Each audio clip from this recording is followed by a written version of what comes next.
My name is Melanie. I am a master composter, which means I actually was trained on composting here somewhat in Boulder County, had some experience from the Midwest where I lived before, and then I actually taught the master composter program for a few years as well too. Basically, I'm a regular person like you.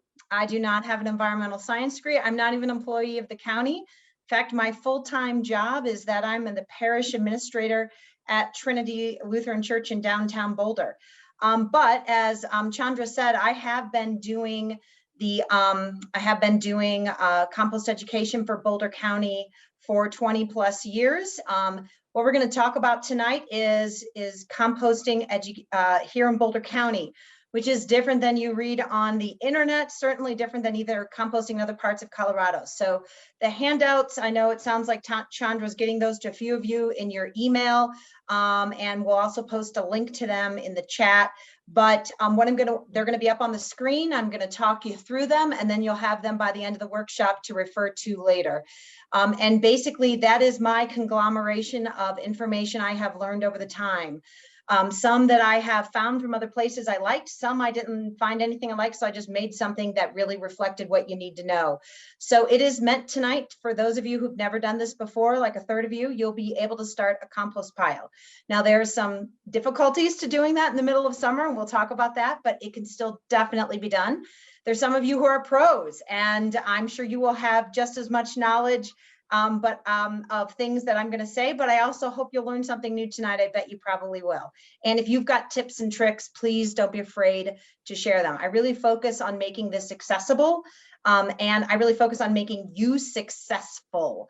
That is what we're going to talk about. So we're going to talk about some things that, yeah, technically it's compostable, but it's not worth some of the effort.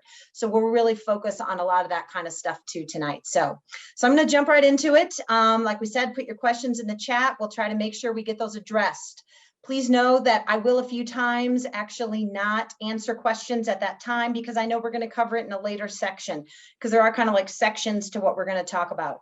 We will go the whole time. Don't be afraid to get up, walk around, get yourself something to drink, keep your ear to what we're saying. Thanks for joining us. So I'm going to jump right into it. So you are here to talk about basics of backyard composting tonight. And so what is composting? If we look this up on Wikipedia, what does it actually say? It's actually decomposing organic materials. Now, I don't mean that grocery store version of organic. I mean the real definition of organic came from a living or once living thing. That's what you really should think about before you throw anything into your compost pile. Did it come from a living or once living thing? Really obvious when you got an apple core, not so obvious when it's a piece of paper. Came from a tree, living once living thing. Do you think of that as organic? So sometimes there's some stuff that's a little, you got to think about a little bit, but that's really what this is. This is no different than when you go on a hike, you take an apple with you, you eat the apple, you've got a core left over, and you throw it off into the woods and it breaks down. That is composting. We're just doing the exact same thing in our backyard because we want that end product, the compost, okay? So first of all, let's talk about what compost is. This is compost from my worm bin that I pulled out a second ago. This is what it looks like. It looks like dirt, really dark, lush looking dirt. But I'm going to tell you right now, it's not dirt. Dirt is really finely broken down rock. This is actually a soil amendment, something you mix in with dirt and with the soil. It's really about getting the organic material, the nutrients back into the soil. Because when a plant grows, it actually pulls nutrients out of the soil. Those nutrients are in like that apple, for example. And when we eat it, some of those nutrients go into our body, but with that core, there's still some nutrients, some value left in that. And if we throw that into a landfill, we don't get that back. But if we compost it, we actually get that nutrients back into the soil. So you got to think of compost as a soil amendment. It's also not fertilizer. Fertilizer is a quick burst of nutrients for your plants, often high in phosphate or phosphorus or nitrogen. But actually compost is a slow release of nutrients.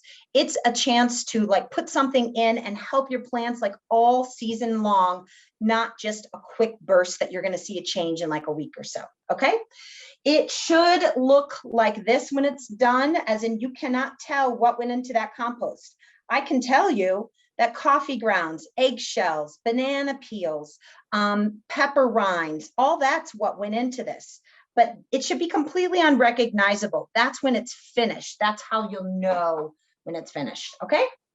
I also want to mention a couple of things that people are concerned about. Because it's not soil, you should know that people sometimes are concerned if they see things starting to grow in their compost pile. Like you throw in a peach pit and it starts to sprout. It shouldn't grow all the way into a tree because compost is lighter and fluffier than soil. It doesn't have that same structure soil does. So you might see things start in your compost pile, but pretty quickly anything that starts should compost over into the rest of the pile and not actually grow.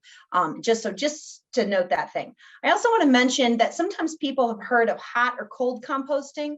Really, we're just focused on general composting. Really what the difference is people assume a hotter pile is a more active pile.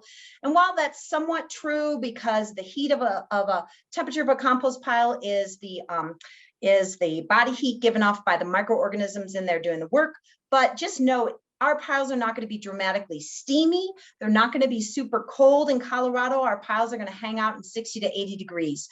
We'll talk more about that, but I just want to make sure you understand this is not going to be one of those big dramatic steamy kind of composting. That's not how it works here in Colorado at all.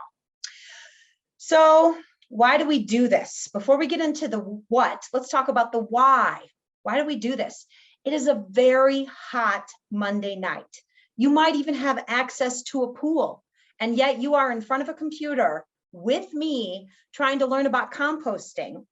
And that is because there are so many good environmental benefits for composting. So one of the big ones is that apple core. There's still value in that. If we throw that into a landfill, landfills are designed to keep air and water out, two critical things that help something compost. So we don't want to send that apple core to the landfill because literally we never get those nutrients back. But if we can compost in our backyard, we get those nutrients back to use on more gardens or flowers or more things that are going to grow. But the other big reason we don't want to send organic material to the landfill is things in the landfill break down what they call anaerobically without oxygen. And the number one thing that produces is methane gas. So the more we send organic material to the landfills and we don't compost them, the more we're contributing to greenhouse gases. So big reason we don't want to do it. The other thing is, part of the reason the county still offers these free workshops is you're still the most efficient way to make this happen. A lot of us have compost collection now as a part of our trash service. If you don't have that, I highly recommend getting it. I use mine personally. I'll talk about how and when I use it. But even if we all did that, there would have to be more trucks on the road burning fossil fuels to collect all of our green waste and yard waste and taking it to a facility, composting it, where you doing it in your backyard, walking across your lawn, doing it, using that compost in your own yard, you just close that loop even more, most efficient way to do it.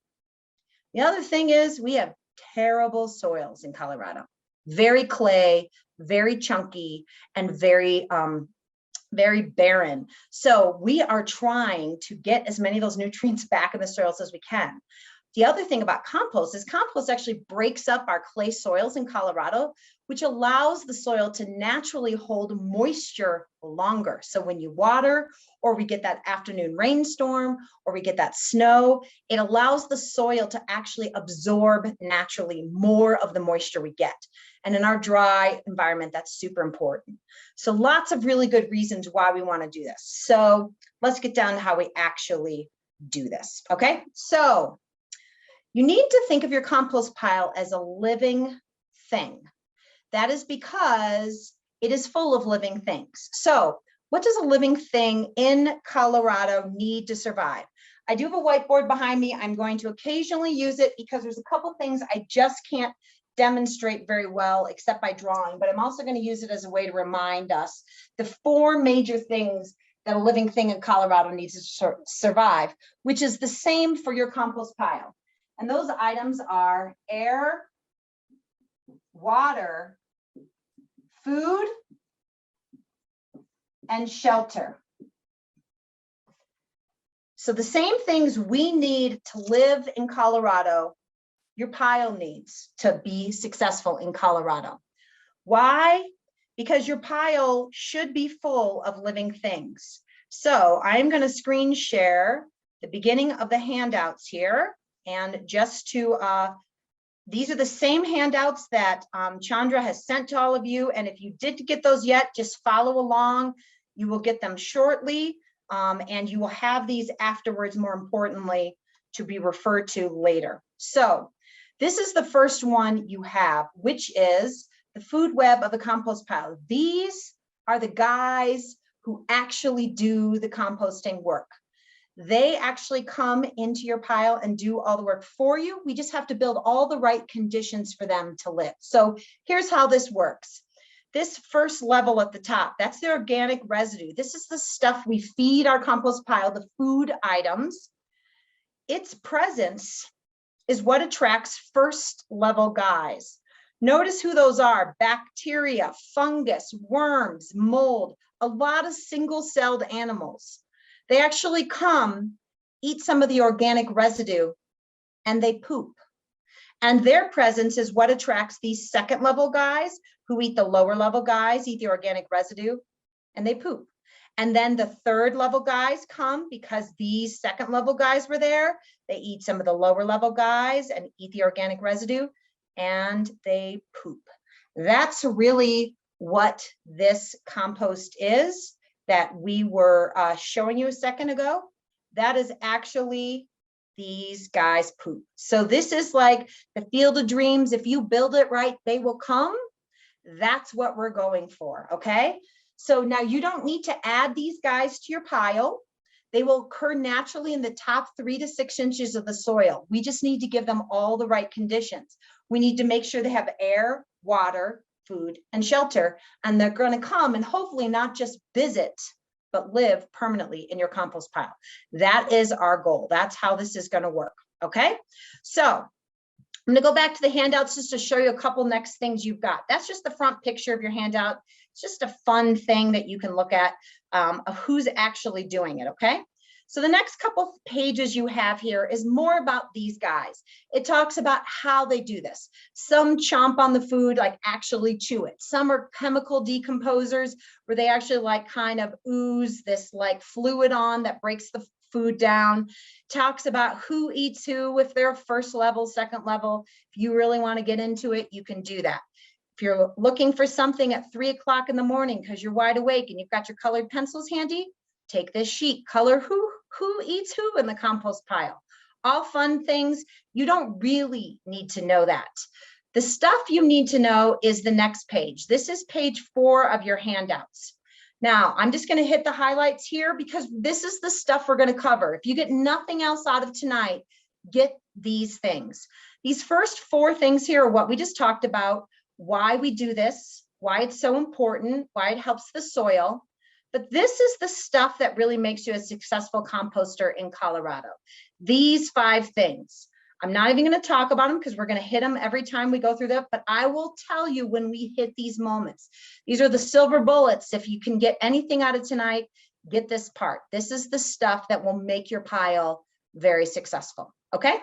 So now we are going to talk about food. Food first, because that is the big one. That is what we feed our compost pile, what you can put into it. And then we can talk about some of the other stuff, and that's more the maintenance stuff, the air and the water, okay? So the next thing you have in your handouts is greens and browns, okay? So I'm gonna go ahead and stop this for a second and just talk to you. So your food in a compost pile really just divides into 2 categories. It matters a little bit less on what it is and more what category it goes in. So everything that goes in falls into 2 categories. First of all, there are browns. Browns are woody, chunky, will tend to be dry, crackle, crunch when you touch them. Will try to be things like dried leaves, dried grass clippings, that kind of stuff. It's sometimes known as carbon.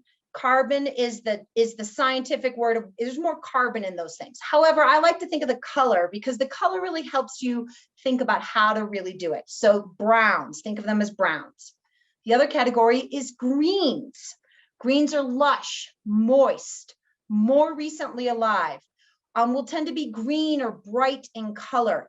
And this will predominantly be food waste a lot of times out of your kitchen, or it would be fresh grass clippings.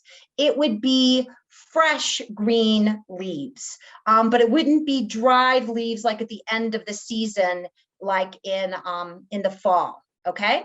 So first thing we need to talk about is that you should keep, this is one of those silver bullet moments, you need to keep a 50-50 mix of those two categories in your bin at all times by volume, not by weight, by volume.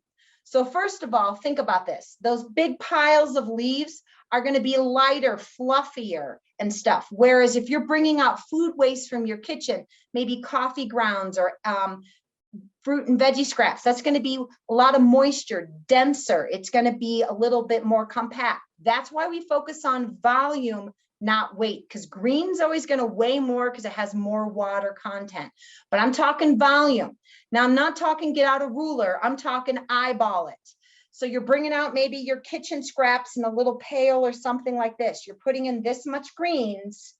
You need to have a stash of browns handy to put in this much browns.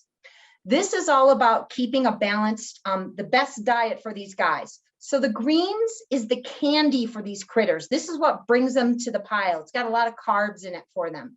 That is great, but they can't live on that alone. They need the browns as well. That's more of the protein for them. So they need to keep that mix of those two at all times. The other thing, as you see on your sheet there, is the other thing is all those items, doesn't matter if it's a brown or green, needs to be this small, 1 to 2 inches in size. Yeah, I really mean that small. This is about surface area. Remember our first responders, single-celled organisms, little earthworms. They need surface area so they can attack that food, particularly from your food waste, and break it down quickly. This is especially important in Colorado because we want to get things past the fresh point when they're going to give off the most smells that would attract things to our pile, like wildlife, like mice, like raccoons, or anything else like that.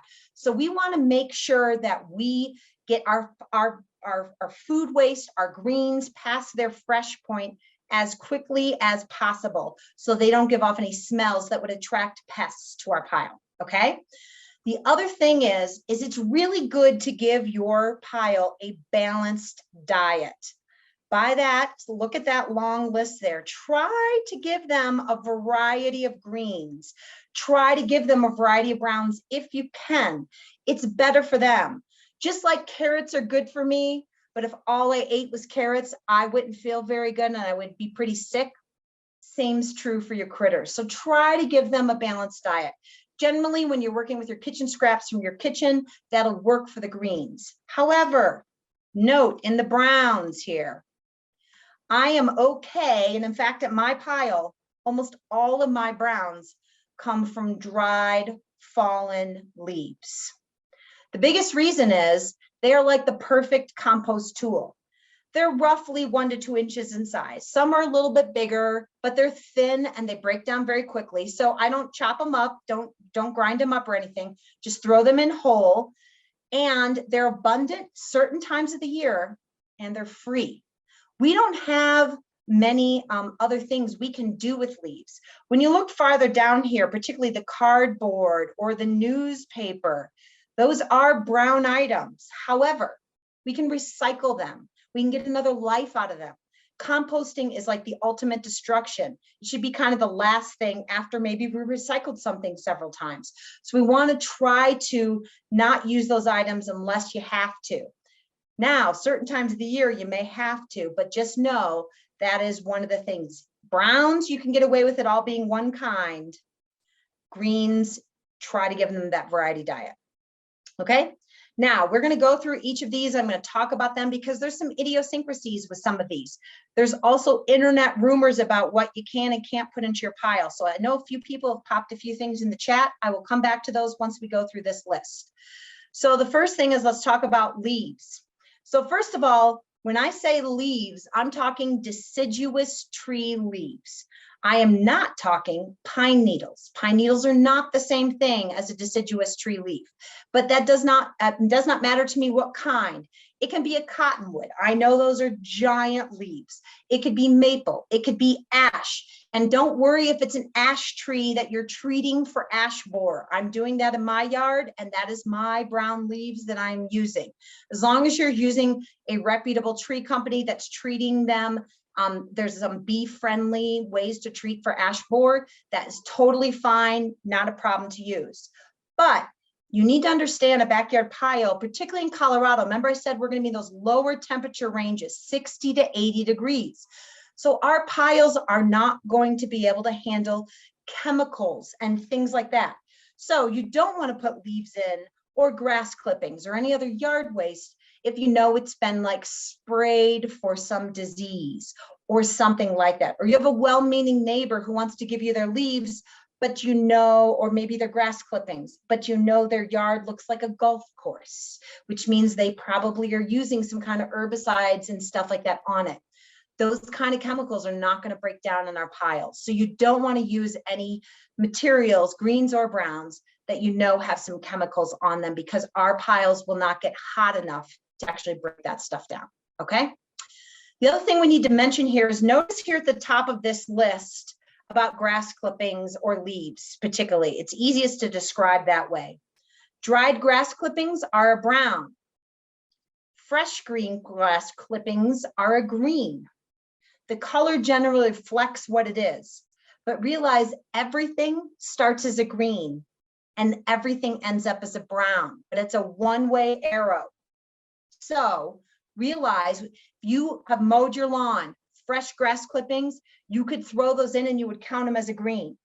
But if they sat on the lawn for 2 weeks and they started to kind of get brown and thatchy, and then you raked it up and threw it in your bin, now you have to count it as a brown. What's happening is the nitrogen in there is dissipating off into the atmosphere. So it's a way that everything, eventually loses some of that nitrogen and becomes more carbon oriented, which is why they're called a brown, and they look brown in color. So realize that's a one-way arrow.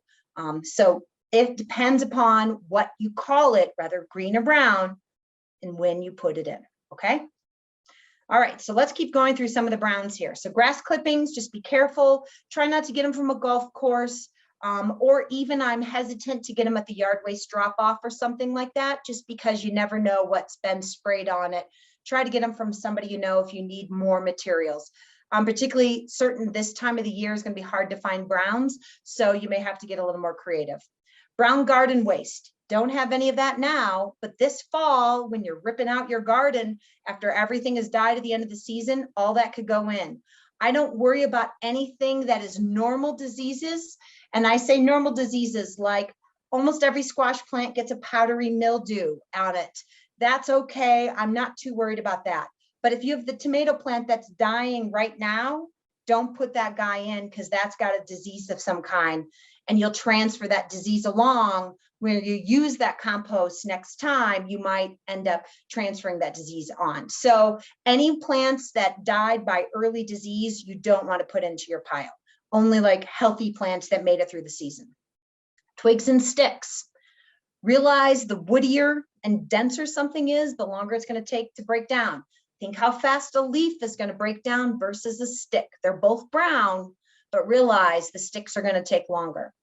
Wood chips pieces, mulch, things like that. Just nothing that's chemically treated, or nowadays you can get colored mulch. Like any mulch that is, red has been painted red. You don't want to put that red paint into your compost pile. So only use like natural straw mulches that haven't been painted.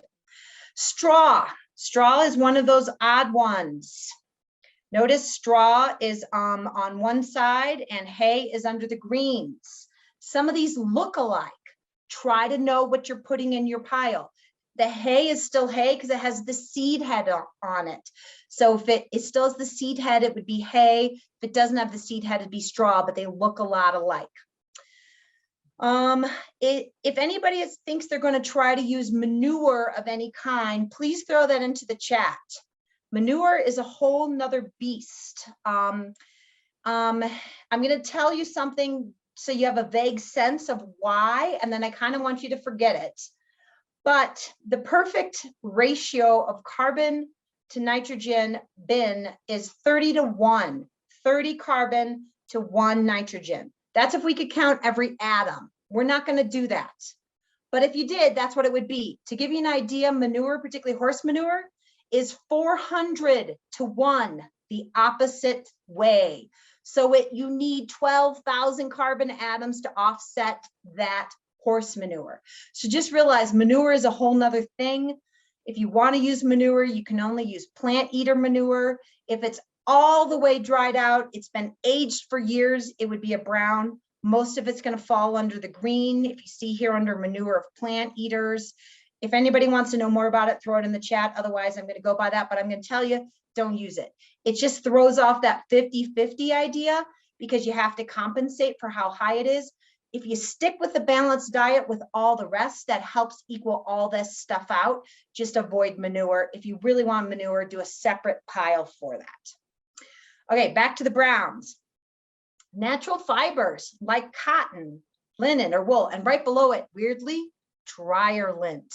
What comes out of your dryer are little bits of fabric from those natural fibers like cotton and stuff like that. It is going to have blue dye in it. If you have blue towels, trace amounts. But if you know someone in your household is chemically sensitive, you might want to be thoughtful about this. And this is also where it's going to depend on how you plan to use that compost. Are you going to use that compost on your vegetable garden where you might grow tomatoes or spinach, something you'll just rinse and eat, versus your flower garden where it won't transfer on where somebody would consume. So this is where all of our piles are going to be different based upon how we plan to use it and what we're going to have available to us. But dryer lint is a small amount, tiny amount. If you got it and you don't know what to do with it, throw it in, but just know it's a brown. Now, we mentioned these shredded cardboard containers and newspaper.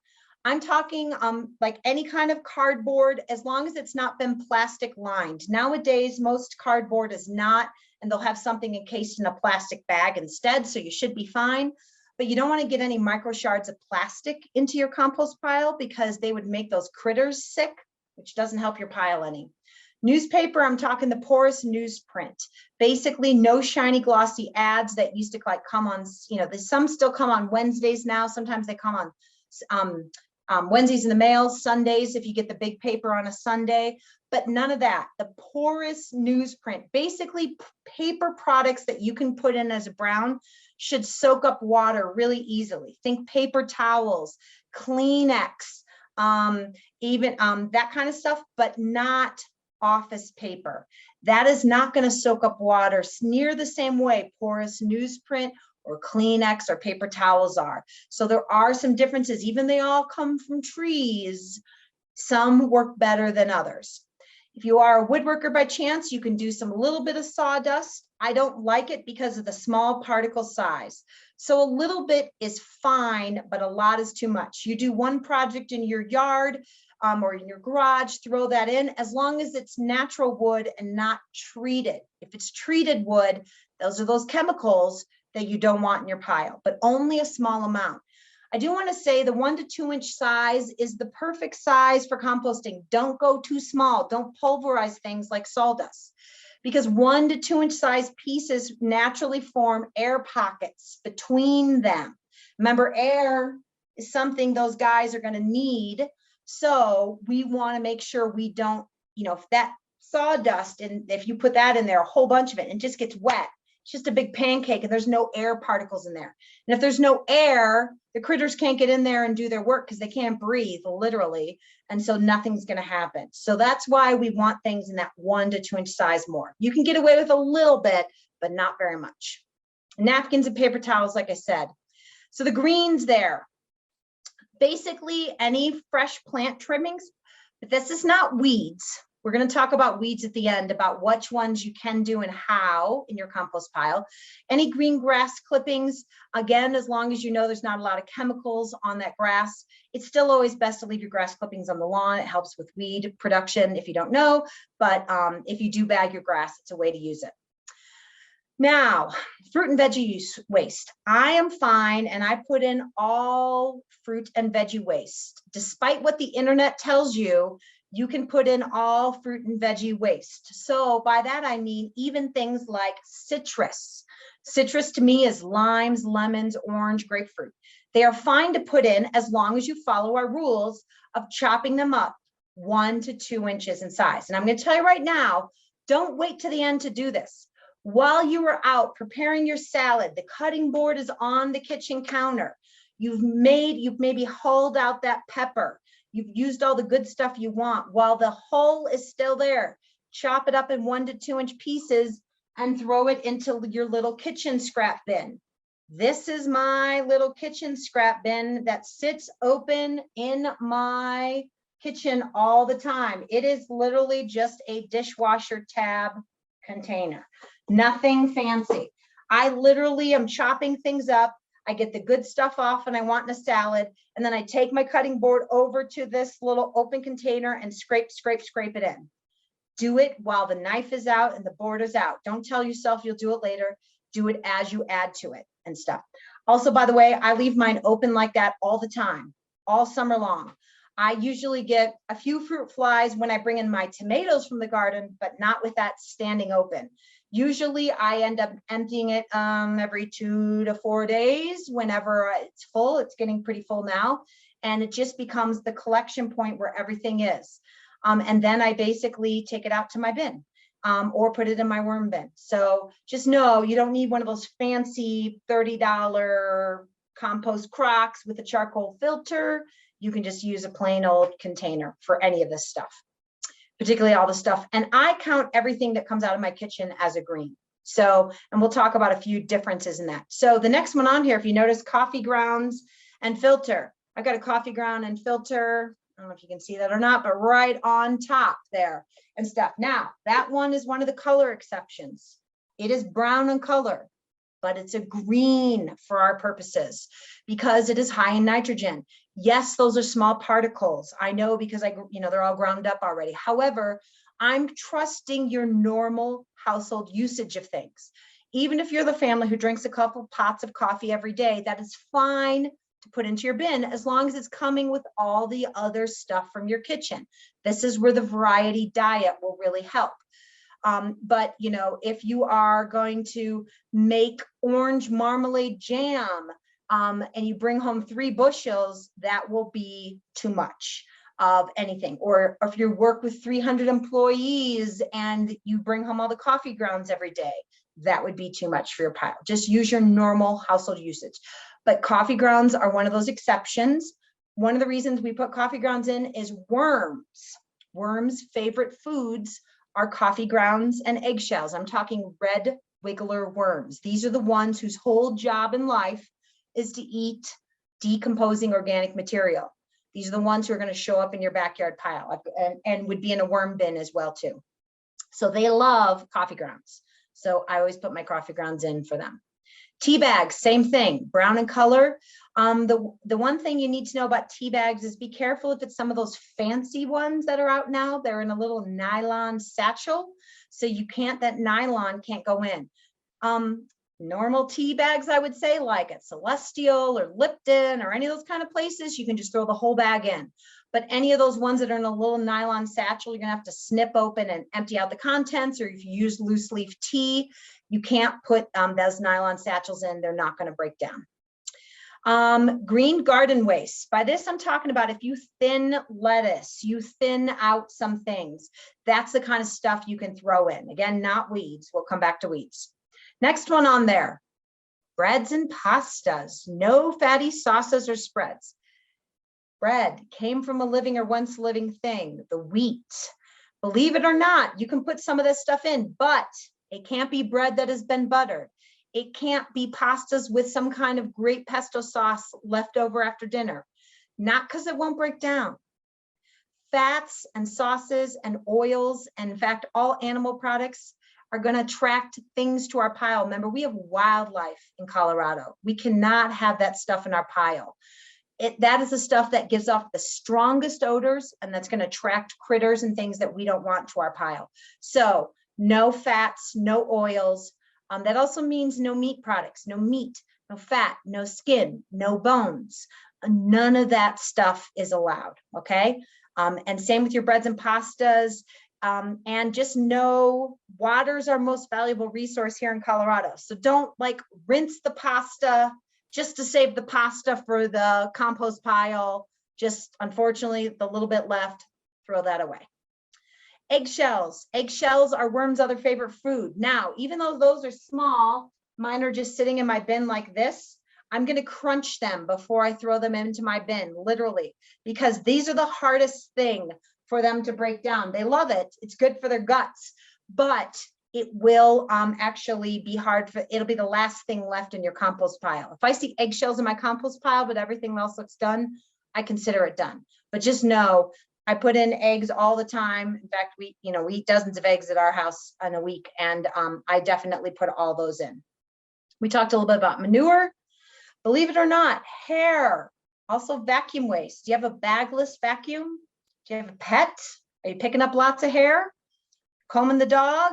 Throw that into your compost pile. Came from a living or once living thing. Also, weirdly, things that you wouldn't think of, like fingernail clippings, came from a living or once living thing. So if you're doing any of that with your pet or your person, go ahead and throw that in. However, I would just say be aware that a lot of people, adults anyway, if it's hair, your own hair, dye their hair, which means there are trace chemicals on those hairs. People don't tend to dye the hair of their dog or cat. So the pet hair is generally pretty safe. Are you a home brewer? Do you know a home brewer? Spent hops are a great source of greens, but they're another sneaky one. They look brown in color, but they are actually green because they're still high in nitrogen. So that's another one though that's really good. If you're connected to a microbrewery, you could get some greens there. Also, vacuum waste, I mentioned, just want to mention, if you have a bagged vacuum, you cannot cut open your bag and empty the contents into your bin. That's not how this works. It's just if you happen to have one of those bagless vacuums, you could do something like that. And dead insects. I know that sounds weird, but think about your yellow jacket trap in your backyard. When it gets full, when you empty those guys out, you could throw that into your bin. Now, here's the stuff to not put into your bin. So let's talk about these. We've hit a few of them, but plastic coated paper, anything that's going to get you micro shards of plastic into your bin, you don't want. Also kitty litter. You need to be careful because compostable, in my opinion, is the new cool green marketing term. If they can put compostable on it, we think we're doing a good thing for the environment and you want to buy it. And some things are compostable until you use them. Kitty litter is compostable until your cat pees or poops in it. And now it is no longer compostable. So, because they are a meat eater and they eat animal products. And it's basically all about anybody who has had any kind of animal products. We have basically different bugs in our guts that transfer with our feces, which basically can make humans sick. And so if that is used on your garden where you might grow something, you'll rinse and eat like those tomatoes or spinach, you could make yourself sick. So you don't want your dog or cat pooping or peeing in your pile, but you also cannot put their feces into your pile either, okay? Now, that's that first column here. You've got, that is the stuff that absolutely can't go in and can't go into your backyard pile as well. Now, these next two columns are things that you should not put in your backyard pile, but if you have compost collection, it's a part of your trash service. A lot of people do now in Boulder County. I do too. I love it. I use it for all the things that I can't or don't want to put in my backyard pile. Things like grease, fat, oils, as well as all of this stuff. Recognize all this stuff from farmers markets, all these compostable cups and things. These are compostable, but these are never gonna break down in your backyard pile. Don't even try. These are meant to break down in a commercial facility. Commercial facilities use a different process than what we're talking about. They get up to temperatures of 140 degrees. Remember I said our piles are going to be 60 to 80 degrees. So you do not want to put any of that stuff in your pile. Instead, use your compost collection, or if you don't have that, take it back to the next farmer's market or event you go to. As I said, no meats or bones or dairy. Any heavily colored paper, that will be things like manila envelopes. I also don't like to use office paper. What happens with these, that heavily colored paper has dye beat into the fabric of the paper. And that's why it's actually not even ideally recyclable, because there's so much dye already beat into the fabric. And then shredded office paper is made to repel water. Think about when a droplet of water lands on a piece of paper, it kind of bubbles up. That is not the kind of thing you want in your compost pile, because remember, water, something else these guys are going to need. So you need things that are going to absorb water, not repel water. So don't use your office paper, but they can do it at the commercial operations. We mentioned some of these diseased plants and compostable tableware. Let's go ahead and talk about weeds. So the first thing you need to know is that if you want to keep your yard weed free, I would personally recommend not putting a single weed into your backyard pile. Because remember, 60 to 80 degrees. To kill most weeds, certainly a weed that has gone to seed, but even some of our more noxious weeds, and by weeds, I mean particularly thistle, the edgy, sharp one that makes dandelions, and bindweed, the one that wraps around everything and makes little flowers. Those ones are what we call noxious weed. Invasive, we don't want them. So I highly encourage you not to put any weeds at all in your backyard pile, because you're never going to kill them. They're going to resprout wherever you put them, no matter what kind of weed. Even if it's not noxious, like lamb's wool or wild carnation or some of those other ones that are, you can tell when you go to pull it and the whole root comes out pretty easily, that's a not noxious weed. Any of the ones that you go to pull and it pops the top off, that would be the thistle and bindweed. That's the noxious kind, okay? Just know if you put it in your pile, it will transfer. If you want to still put them in your pile because you don't have yard waste collection, or you just feel like it's the right thing to do, you can help yourself.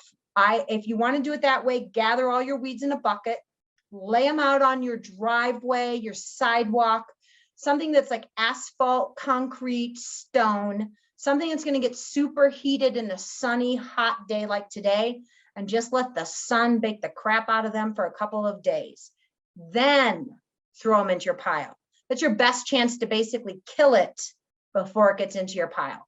If you put it in right after you pulled it out of the garden, it's going to resprout.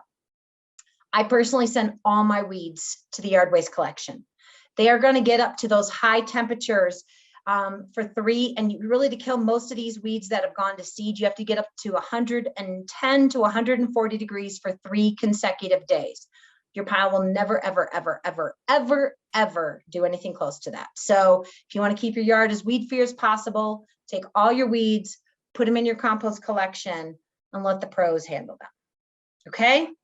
I know, lots of information, but it helps you to kind of understand why we say some of these. So I'm going to go back to the chat and talk about some of these things that were in here. So I'm going to start back here at the beginning. So cardboard, brown paper bags, or newspaper or brown, yep. And I would just say, a brown bag that you get for takeout or grocery store, any of that could also work. I will show you right after this a sheet about where you can get extra materials. That is going to be the hardest thing for those of you who are starting now. Browns. Normally we do browns. I save all my fall leaves every fall so that I have literally anywhere from 2 to 6 bags of dried leaves next to my compost pile at all times, because I'm generating those greens, the food waste, all the time. But we really only create browns one time of the year in the fall. So everybody's going to be scrambling more this summer, may have to use something like that. But then this fall, save your leaves. I literally just save them in like black trash bags next to my bin. I tie them up at the top. They get a little, they're not tight.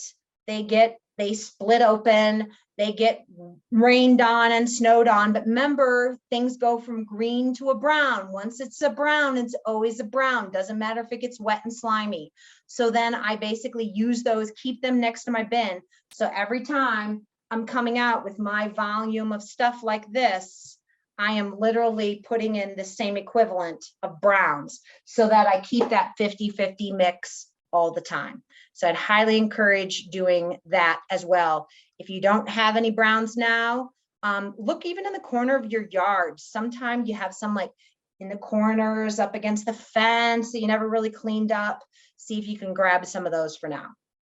Pine needles. No, pine needles. The thing when you talk about pine needles is that is one the internet generally has correct. Should not use them. A little bit is okay. A lot is not good because they're very acidic.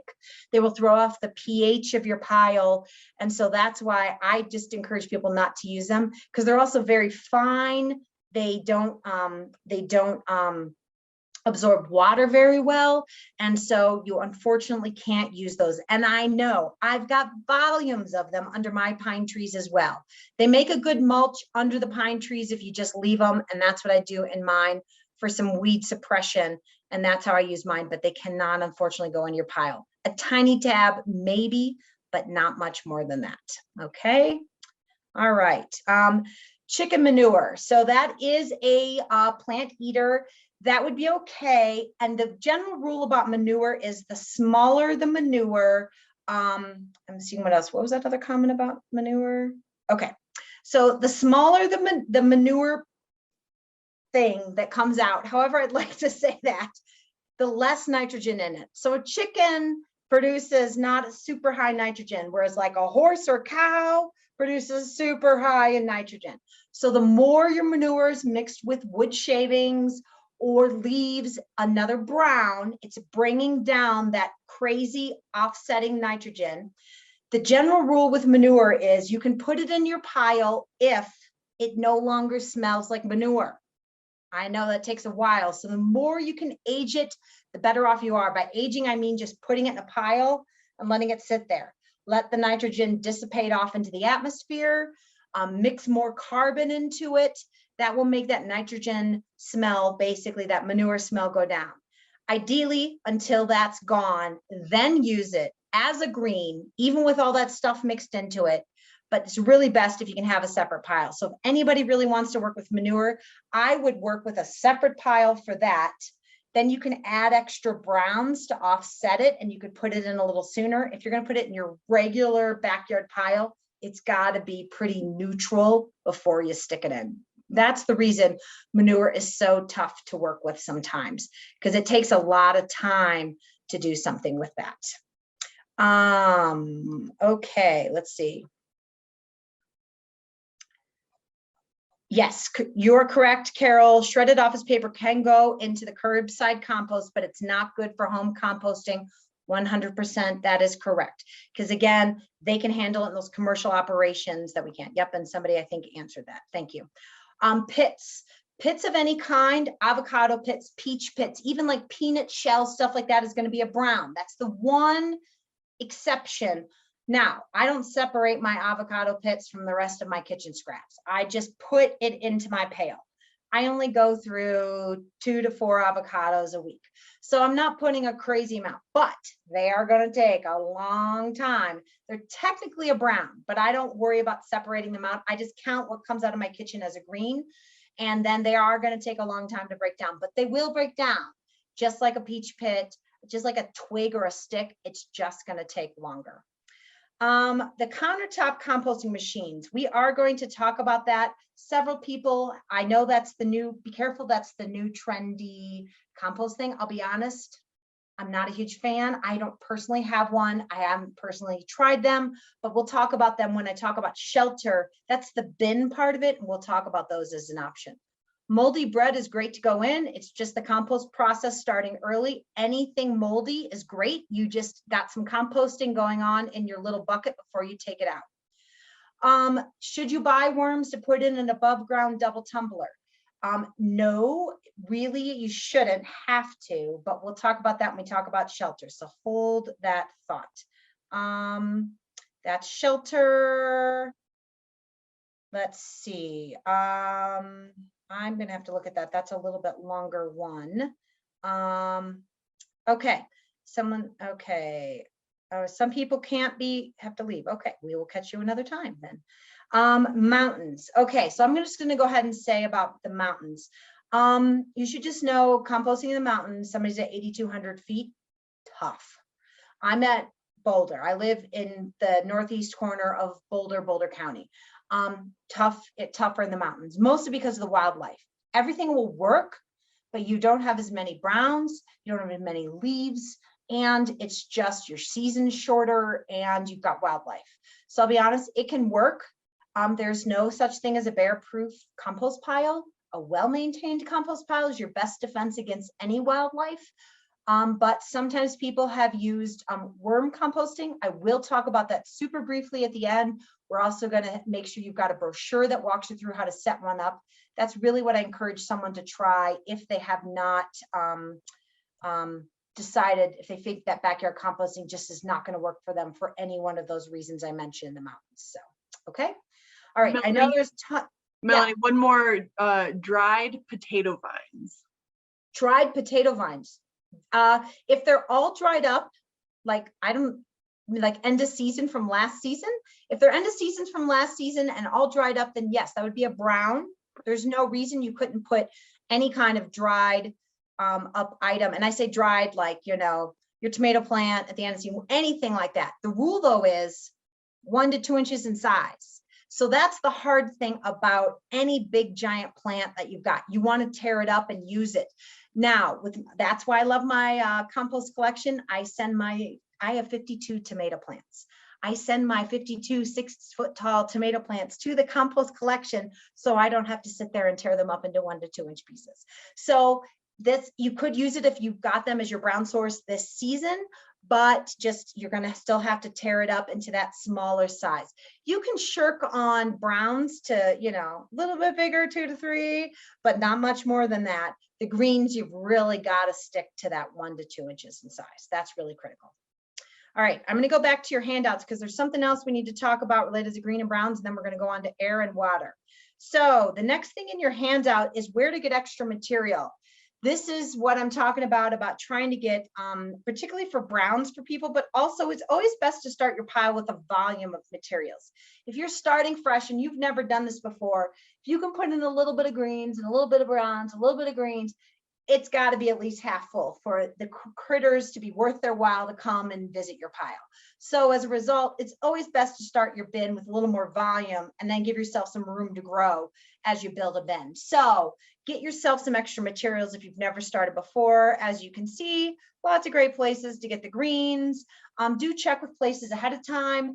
One of my favorites actually is to get it at Jamba Juice and Starbucks. It's at 30th and Arapahoe, because I find if I call them ahead of time in the morning and say, hey, I'm building a compost pile, can I come get some of your stuff? They say, sure. And I come after work and it's 5 o'clock and they forgot all about it. They could still gather up 3-4 bags for me, and it's full of coffee grounds and filters and juice rinds and wheatgrass and all that stuff. Yes, that's a lot to get started, and I know it's a lot of coffee grounds. That's fine, as long as then I start mixing in my kitchen scraps as I generate them. I wouldn't make a bin exclusively where all the greens are coffee grounds, but to get some to get started. And what they're going to give you is, you know, 2 bags or so full of grounds, about like that. It's just really good to get a volume in there to get your pile started. But you're going to see when we scroll down to the browns, not a lot of choices. So that's why get creative with your browns this summer and then this fall. Cannot say enough, save your leaves. I have leaves from at least 3 years ago, and I guarantee I'm going to save every bag of leaves my trees generate this year, because you can never have too many leaves. Remember, once a brown, always a brown.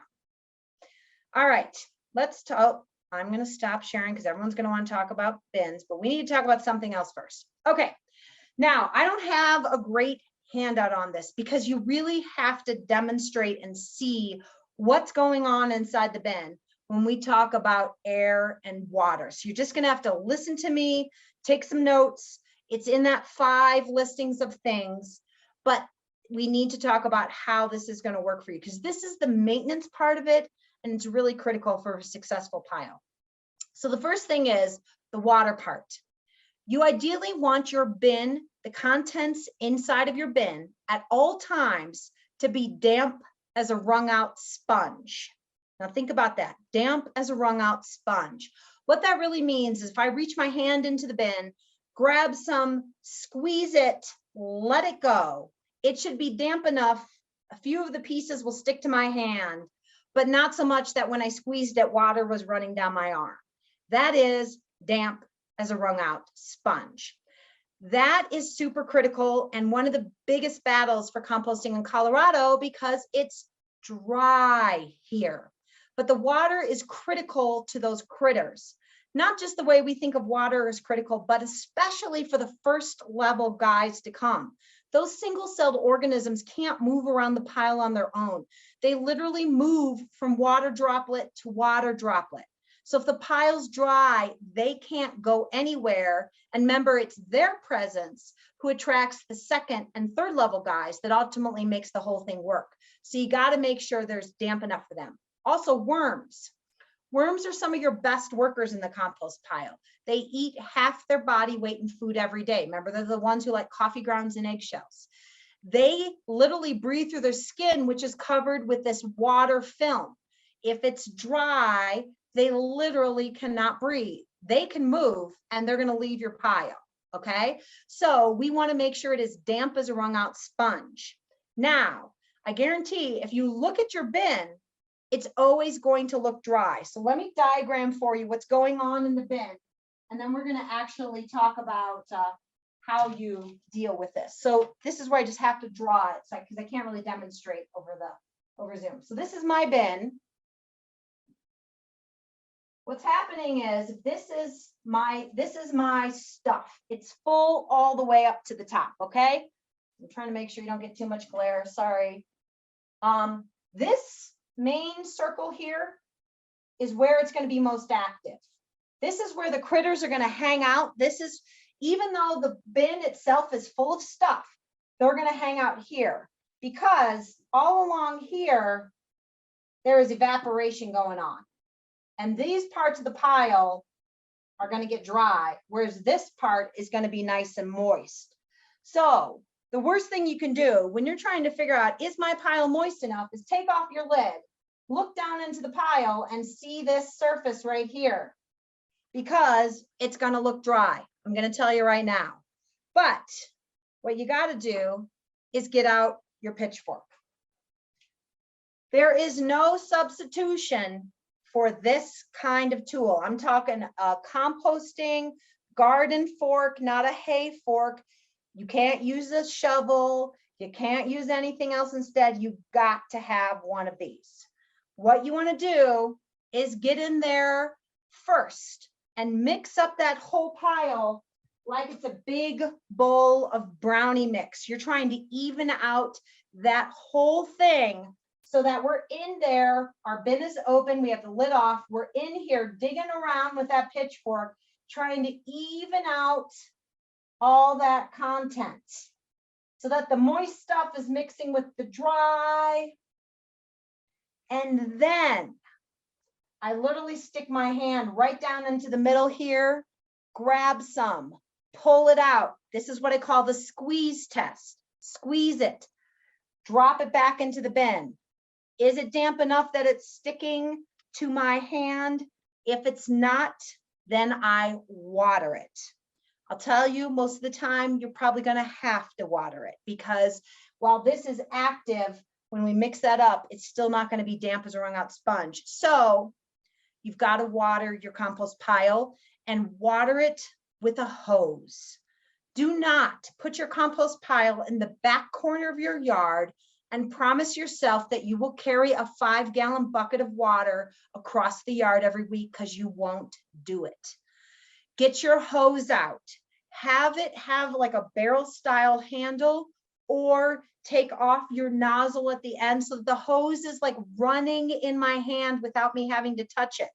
And I'm literally stick it right down into the bin, about right there, as far in as I can get it. And I let it run for a good minute or two. Then I pull that out, get out the pitchfork, mix it up really good. Do my squeeze test again. Is it damp as a wrung out sponge? If not, I water it again. That is making sure your pile is damp as a wrung out sponge. You can't do it by visual inspection alone. You've got to stir it up before you do the first test and keep stirring until it is damp as a wrung out sponge. Okay. Now, conveniently, while we're doing all this, this also addresses the air issue, okay?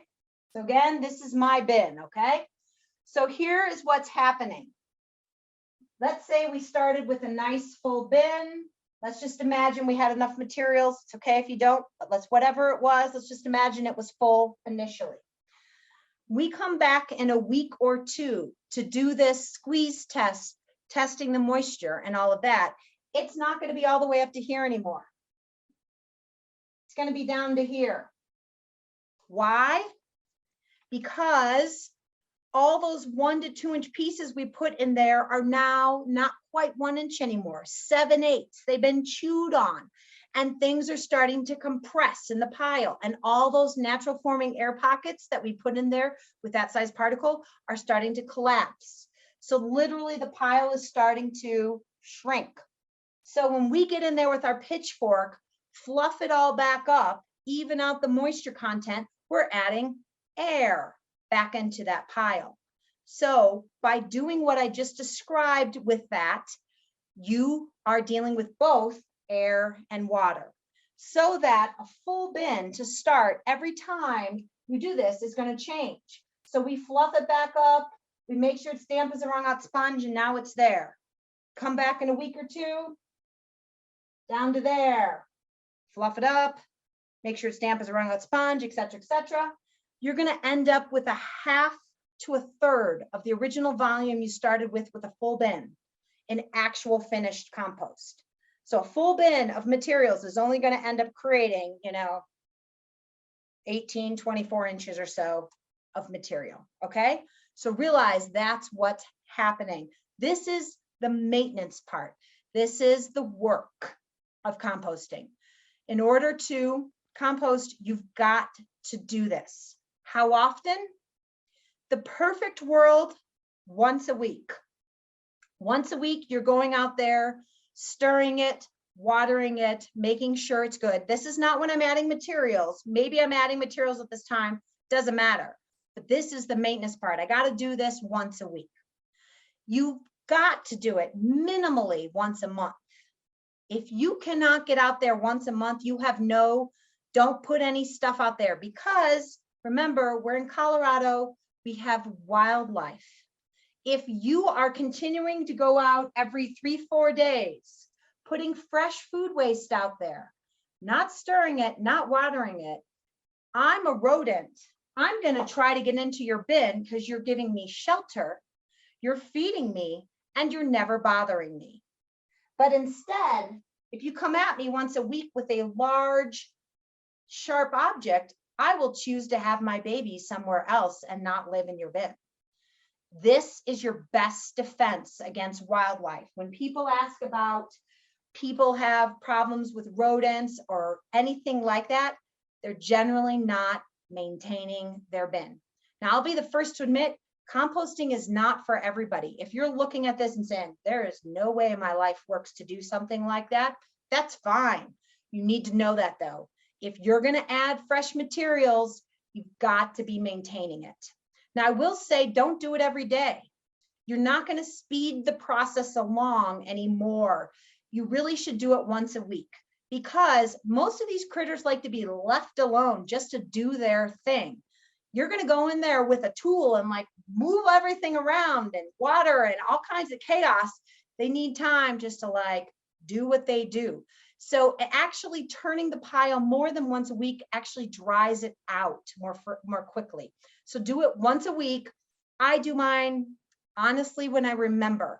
I'll be honest, I don't do it every week. That's what you should do, but you got to do it at least once a month. Now, what's going to happen if you don't? First of all, your pile needs to be sitting directly on the ground, not on weed cloth, not on a patio, not on your sidewalk or deck, but on dirt.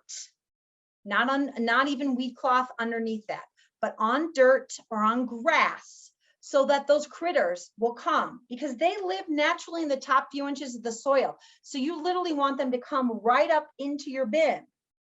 Now, if your bin dries out because you haven't been out there, they're going to leave, those who can. The good news though is when you get it going again, they will come back. This is why I'm a big believer in having a bin that is an open system. That is about shelter. We're going to talk about bins next, but I really encourage you to have a bin on the ground. You don't need one of those tumbler style bins or anything like that. So I know everyone's anxious to talk about bins. I also saw a couple comments about tools. We're going to talk about that when we talk about shelter. So let me just make sure there's nothing else about. There's a question about using hose water versus about being chlorinated. It is not a problem, that little bit that is in there. If you can collect rainwater or age water, it's definitely better, but that requires way more planning or work than most people are willing to do. So I'd rather get you composting and using a hose than not composting at all. But if you've got the ability to collect rainwater, that is also fine to do. And then you could pour it in, but you just need to be willing to do that. Most people are not. I honestly think the location of your bin, the most important feature is to have it accessible to the hose, because if that pile is not as dry, nothing is going to happen.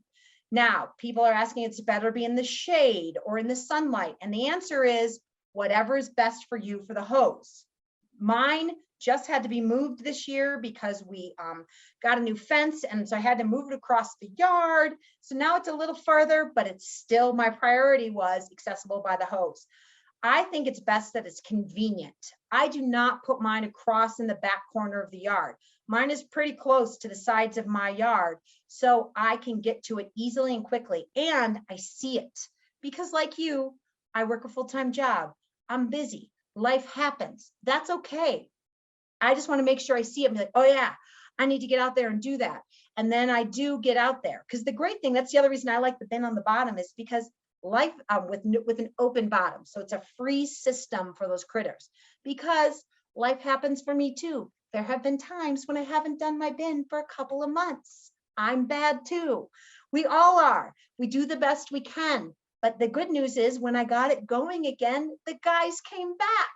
So this is why I really encourage you, if you really want to compost year round, put it in a spot that's going to get the sun in the summer. But if you can be choosy, take the shade, but most important, accessible to the hose.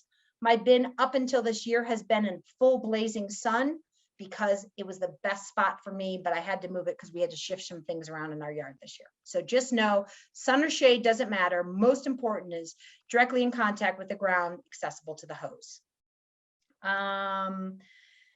So we will talk about, I think this is about how you're going to get some materials out if you're continuing to add greens and brown. Yep, we are going to talk about that. So I'm going to stop us and go back to the screen share so we can talk about bins, because everybody always wants to know what's the best bin. So I'll give you my opinion based upon my years of experience, and also why I don't like some of the more commercially fun but less practical, in my opinion, bins. So first of all, the bin I like is this one you see right here. It is the Soil Saver bin. Now, I'm going to tell you right now, the county also sells you these. If you want them, they're not $55 anymore. We haven't had a chance to update this. It is $65, but that is still a steal, because right now on Amazon, that bin is $106. There it is. That is still, in my opinion, the #1 bin. I personally own 2 of them. It's the same bin I've used for like at least the last 15, 18 years, something like that. Why? I'll tell you why I like this bin. And there is a fun little video at some point if you want to go watch. But even that is marketing. It is not composting reality. They show it on a patio. There's no way it works on a patio, but that makes it look pretty. So that's what they do. So be careful if you're shopping for a bin, because a lot of it has to do with marketing and not reality. So let's talk about, there we go. Sorry, wrong thing. I'll screen share there. Okay, let's talk about why I like this bin. And if you don't want this bin, fine, but get something with similar features. Reason I like this bin, it is 4 solid pieces and they're pretty thick plastic.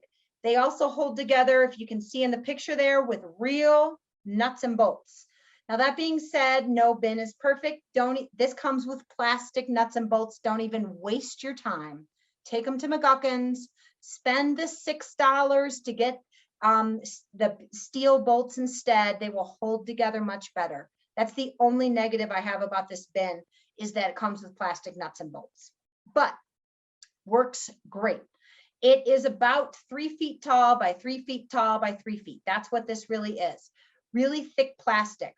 Realize that's important because you're going to be in there with whatever tool you use. You're going to be banging against the side of it, and it needs to hold up. It also gets outside year round. So think winter cold, hot in the summer, it needs to endure. Okay, so make sure it's not a thin plastic, but something with really solid pieces. I really like this 4-piece one because there's some that come with interlocking plastic tabs, which barely you can get together if you can get them there. But then the minute you put your tool in there and push against the side, you're just going to pop one of those corners wide open. So a lot of these look good until you actually try to use them. So be leery. I like this one because I said, again, it has no bottom. Don't buy any. Some come with something they call a rodent plate, or even ones that will say that that they think are going to prevent something from digging under. There'll even be some that'll have holes in the bottom to say this allows the worms to get through, but not the mice. Well, I'm telling you right now, worms don't always find those holes. I think that open, free bottom is the best way to go. Now, some people do like those tumbler bins. I'll tell you a few things about those tumbler bins. That's my opinion. First of all, I don't have a picture of them because I'm honestly not a fan. Because the first thing you have to realize is that bin there is an open system. Life is going to happen. You're going to get busy. And so you're going to have to, at some point, you know, somebody in your family gets sick. You go on a 3-month trip. You just totally can't deal with it because you're dealing with something else. That's fine. Leave your pile alone. Don't add anything to it, but you don't have time to water and turn it fine.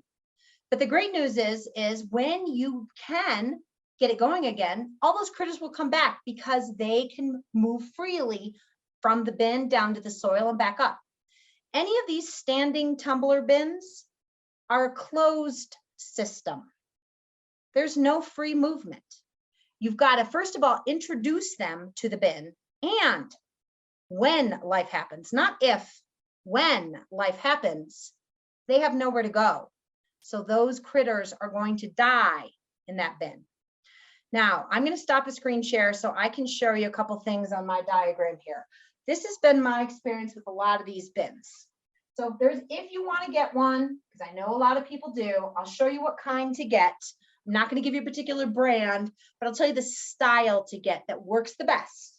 You want to get something that's on some kind of stand, like here's the ground, and it's like usually some kind of barrel somehow laid on its side.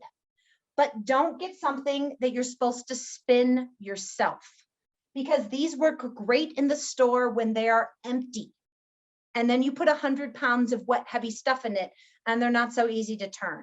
So you want to get something that there's a couple out there that have like lay in like a track, and there's like a little handle, crank handle on the side that you like turn the barrel laying on its side, and it spins it this way. That's about the only ones I've found that work really well. The other thing about those is there's some that are like divided in half. So you're supposed to be able to put fresh stuff on one side and then finish it on the other. That doesn't typically work because you need more volume than those will offer you. So I only like the ones that are like one compartment on its side. They will have a door or something like this on it. You're supposed to open it up. Now, the thing about this is realize all the way around it is air. So guess what these do? They dry out crazy fast. So also you're like, okay, I'll just water it more. So you put your hose in and there's all these little air holes around. And guess what? Those little holes act as drain holes so that all your water just drips out that you just put into there. So the only people I've found to be successful with these is that once you work hard, you get them going, Now, how you get it going is you got to introduce the critters. Somebody asked if they should buy worms to put in their tumbler. I probably wouldn't, but it's the one time I would say maybe, because there's no other way for these guys to get in there. You have to introduce them. So this is the only time I say it's okay to put soil in a compost pile. Do not, despite what the internet says, do not put any soil in your compost pile if you have a regular backyard pile. You can put a handful or two into this, but don't put more than that. Remember, soil is heavier than compost. It's going to weigh the compost down. It's literally going to collapse the air pockets we're going for.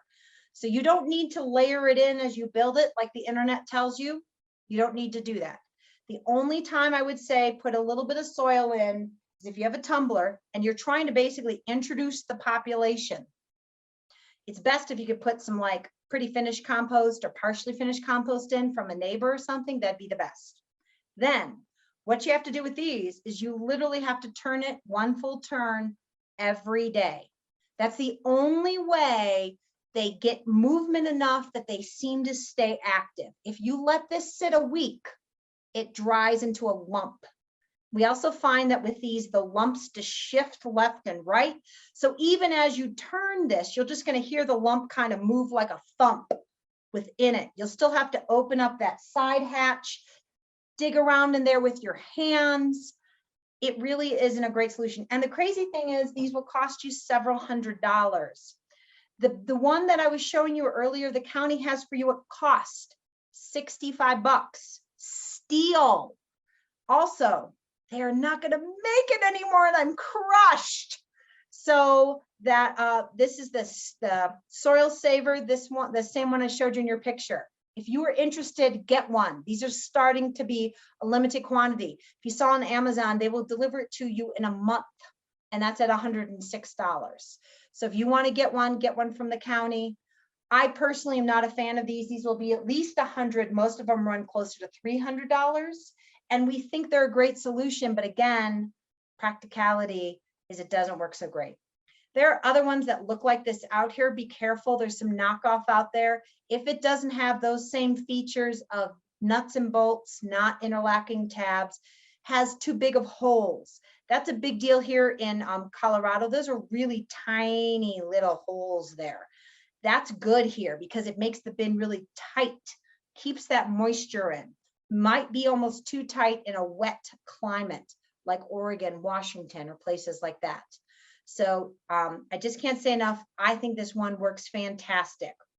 There are a couple other ones down here if you really want to try some other ones, but be careful. They all show a pretty picture of you just add the food waste on top and you use that little door at the bottom and magically compost comes out. That is not how it works, people.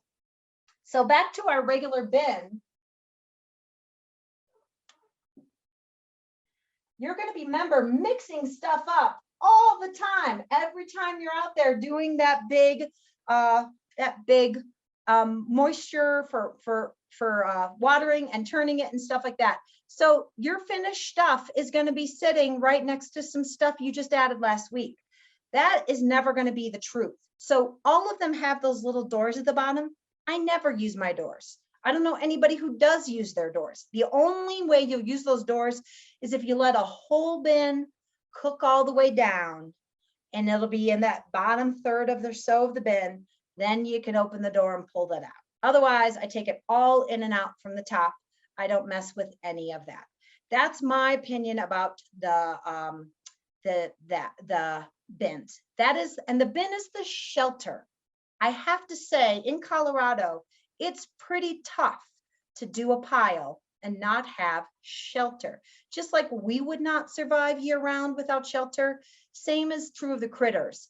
They don't like it just to be open and exposed. So you can do an open pile in your backyard, but it's going to dry out constantly. The shelter especially helps us keep that moisture in, keeps wildlife out, and it should help hopefully contain some of those smells that would attract things to your pile. So I really encourage you to have some kind of bin. If you don't want to buy one, make one. People make them out of all kinds of things. I've seen them even made out of tires. I've seen people dig holes in their yard and make almost like what we call compost pockets, where they put the compostables like in the soil and basically covered it up really good. Just be really careful that you cover it well, because again, we have wildlife, things like raccoons and stuff who might dig at that. This is why I really encourage you to have a freestanding upright bin, not a tumbler. I just find that really works the best. We are going to talk about tools next, but I think there's a few questions about bins, so I'm going to go address those. That's my opinion. If you want to try a tumbler bin, go for it. But if it doesn't work so hot, don't tell me you didn't know. Okay, so this is a couple of people commenting back and forth. Info, thank you, Chandra. Yes, you will have the opportunity to learn more about buying one of these bins from the county at the end. Can't say enough, it's a great deal. By the way, there's no commission for me to get this, nor for Chandra. We just, part of the reason the county offers these at cost is because we have just found these work so well, and they're not available. You're not going to find them at McGuckins or Home Depot or any place else like that. We only find them online. And so I have just found that this really works the best. Yeah, so someone's asking about doing things with an outdoor pile. You could do just, sometimes people do just yard waste and grass clippings.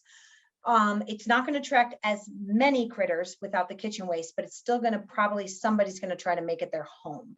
So if you're not going to actively maintain that pile, like you're using, you know, the corner of your yard and you put a little chicken wire in front or something like that, that can work. But just know, if you're not maintaining it regularly, if you just know, you're probably going to have little things try to live in there. That's another reason I like these bins. And just be careful. I mean, if you think that if they can make it and you will buy it, they will make it, but that doesn't mean it works. There are bins out there with holes like this large. Like that is just a feast in Colorado for any of our wildlife. Even like bins, like people sometimes try to use pallets. That's again, too easy for things to get in there. That's why I just try to get some kind of tight bin. Even an old trash can, cut off the bottom of it, put it on the ground, drill a few holes in it. That would be better, I honestly think, and you'll be more successful than a freestanding pile. The freestanding piles are going to dry out fast and you're still going to have a lot of critters in them, unfortunately. Okay. Melanie, I've got a few questions that I'm not sure we've answered yet. I've been trying to catch those. Go for it. Is there a place to, so they're asking, is there a place to go get finished compost to use as a starter? Do you recommend that? Yes, so a couple things is, first of all, Western sells compost. You can get it at any of the garden shops. Personally, I like to get it at a garden shop I trust. So I'll be honest, I get mine at McGuckins or Harlequin Gardens. And by the way, I buy lots of compost too. Like you're never going to make enough compost that you won't need to buy compost if you're at all a gardener. There's just no way, because a finished batch is going to take us 2 to 3 months, really closer to 3 months. There's no way to make it faster. And that's with a full bin to start, 50-50 mix of everything. We don't add any fresh stuff. Everything's 1 to 2 inches in size. We water it every week. So as a result, you're going to need to buy compost. What I do is go from a garden store you trust. Personally, there's a few brands I like. I use EcoGrow. Usually McGuckins has that. Home Depot for the first time in the last 2 years has had that. Prior to that, theirs was pretty junky, so I didn't use any of theirs. I usually don't get stuff like that at a mass market store like a Home Depot or Lowe's, or if it is and you're thinking about it, I'm going to tell you, tear the corner of the bag so you can see what it really looks like. It should look like this, and it should not look like mulch. Sometimes what they sell as compost is almost half kind of powder and half mulch. That's not compost. It should look like super rich, lush dirt like that. And if it doesn't look like that, don't buy it. I trust anything from McGuckins and Harlequins. I'd say the same way you would trust plants, I would do the same thing there. I personally don't do that kind of stuff at Home Depot or Lowe's. I'm an organic gardener trying to grow a lot of tomatoes and things, so I'm trying to be really careful what I bring into my yard. So should they use something like that to start their compost pile? Yeah.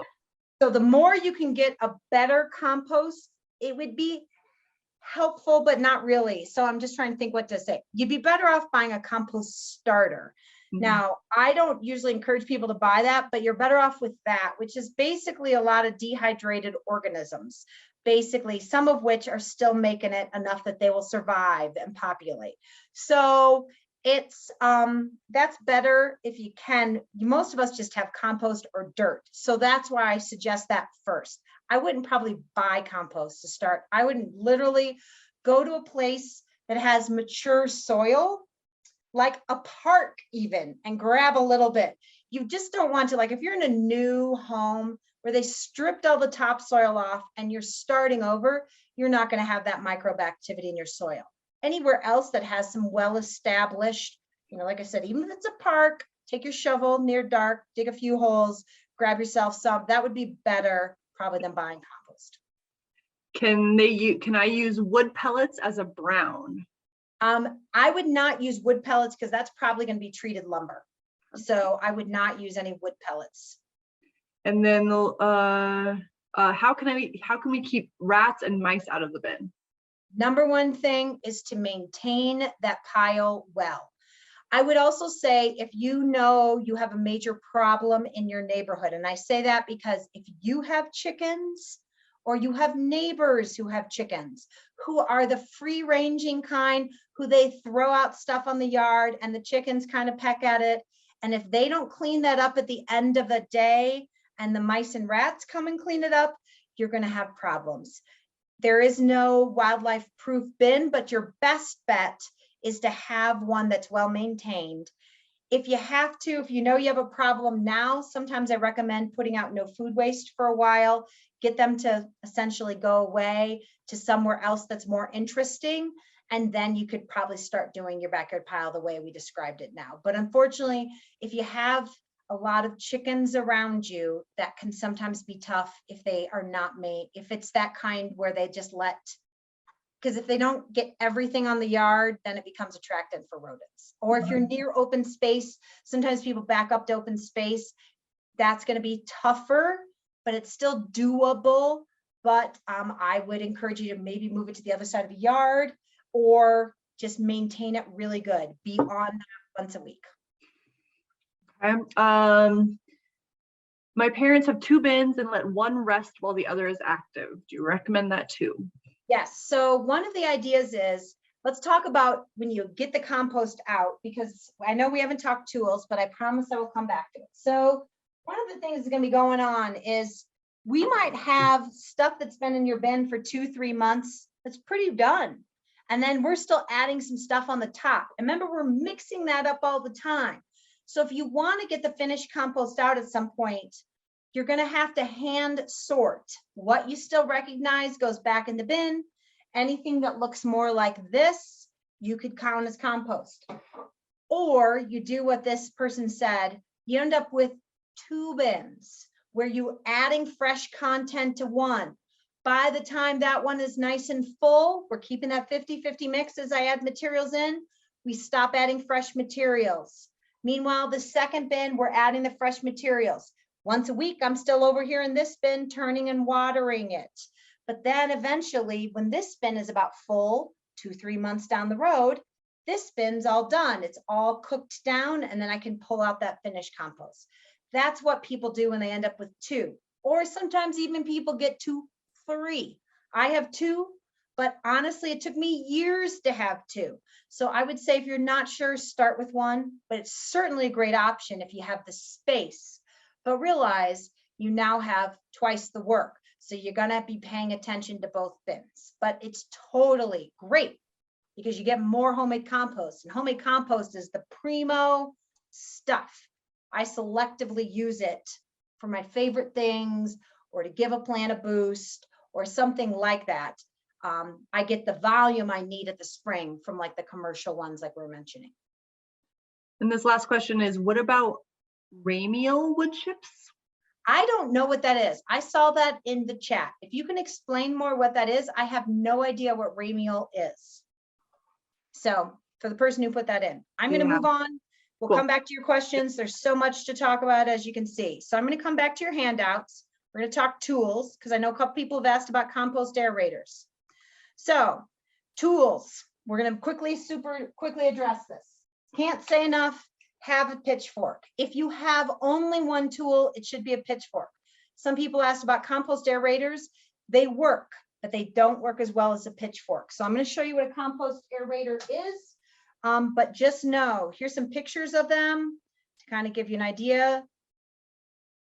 There are some good ones and bad ones on here. The one in the middle is my least favorite.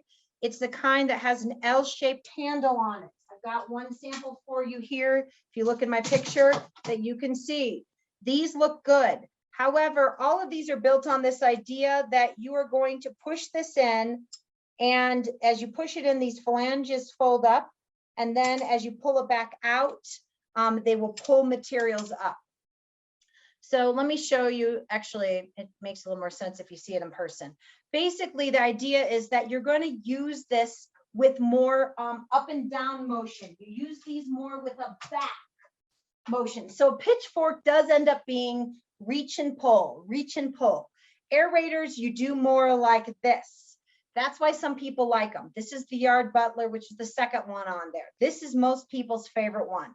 Longer phalanges, full metal, powder coated metal, costs anywhere these days from $25 to $40. However, this is a secondary tool. I keep one that I happen to have that's small and plastic a lot of times in my bin. This is the other one. I'll be honest, I'm afraid you can't find this anymore. I've searched and searched and searched the internet. This is my favorite. If you ever see it, it's listed on your handouts. Buy one. However, the reason I like it is he's shorter than most of the others. He just fits inside the bin.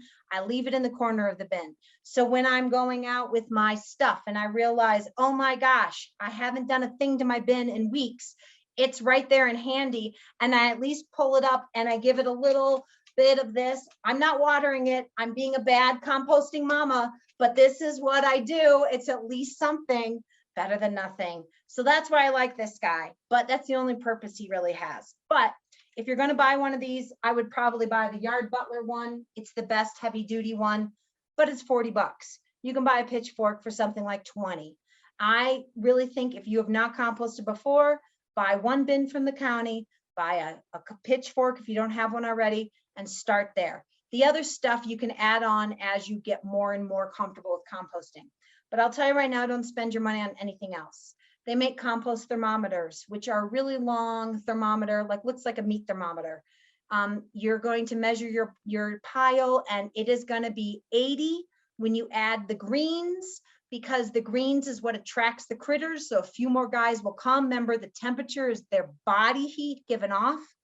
And then it's going to fall back down to more like 60, 65 most of the rest of the time. You don't need to know that. That's just what's happening. You don't need a thermometer of $25 to tell you that. Don't buy those compost crocks. Like I said, literally just use whatever you've got. Some little container, some little Tupperware dish, whatever plastic thing I used for a long time, a 2-gallon bucket that we had gotten ice cream in from King Super one time. I didn't use the lid. If you want a lid so it looks prettier, great, put a lid on it. You don't need to, as long as you empty it regularly.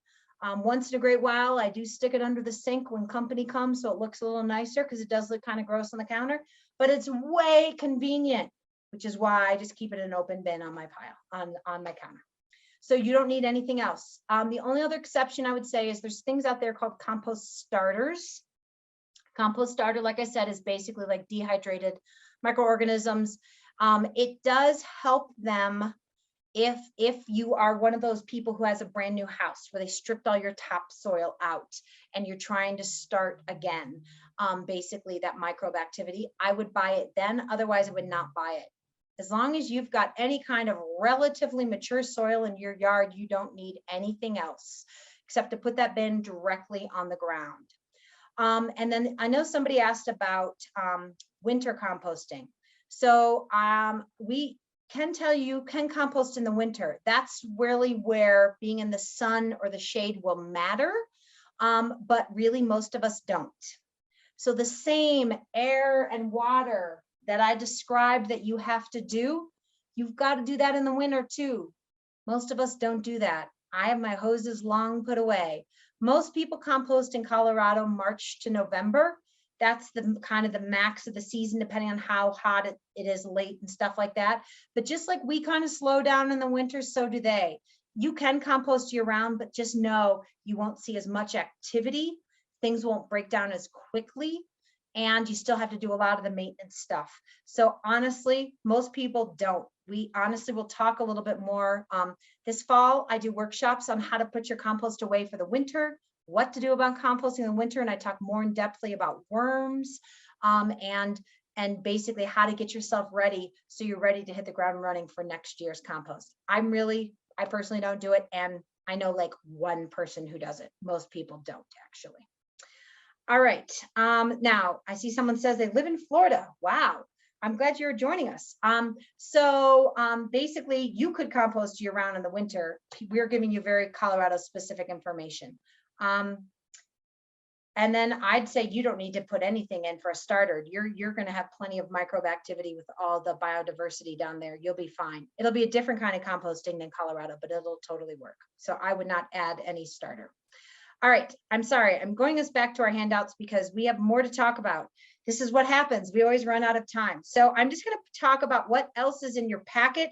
And then I'm going to make sure I've hit all the highlights I want to, and then we're going to go back to your questions. Oh yeah, this is an important one. Okay, so how do you build one of these from scratch?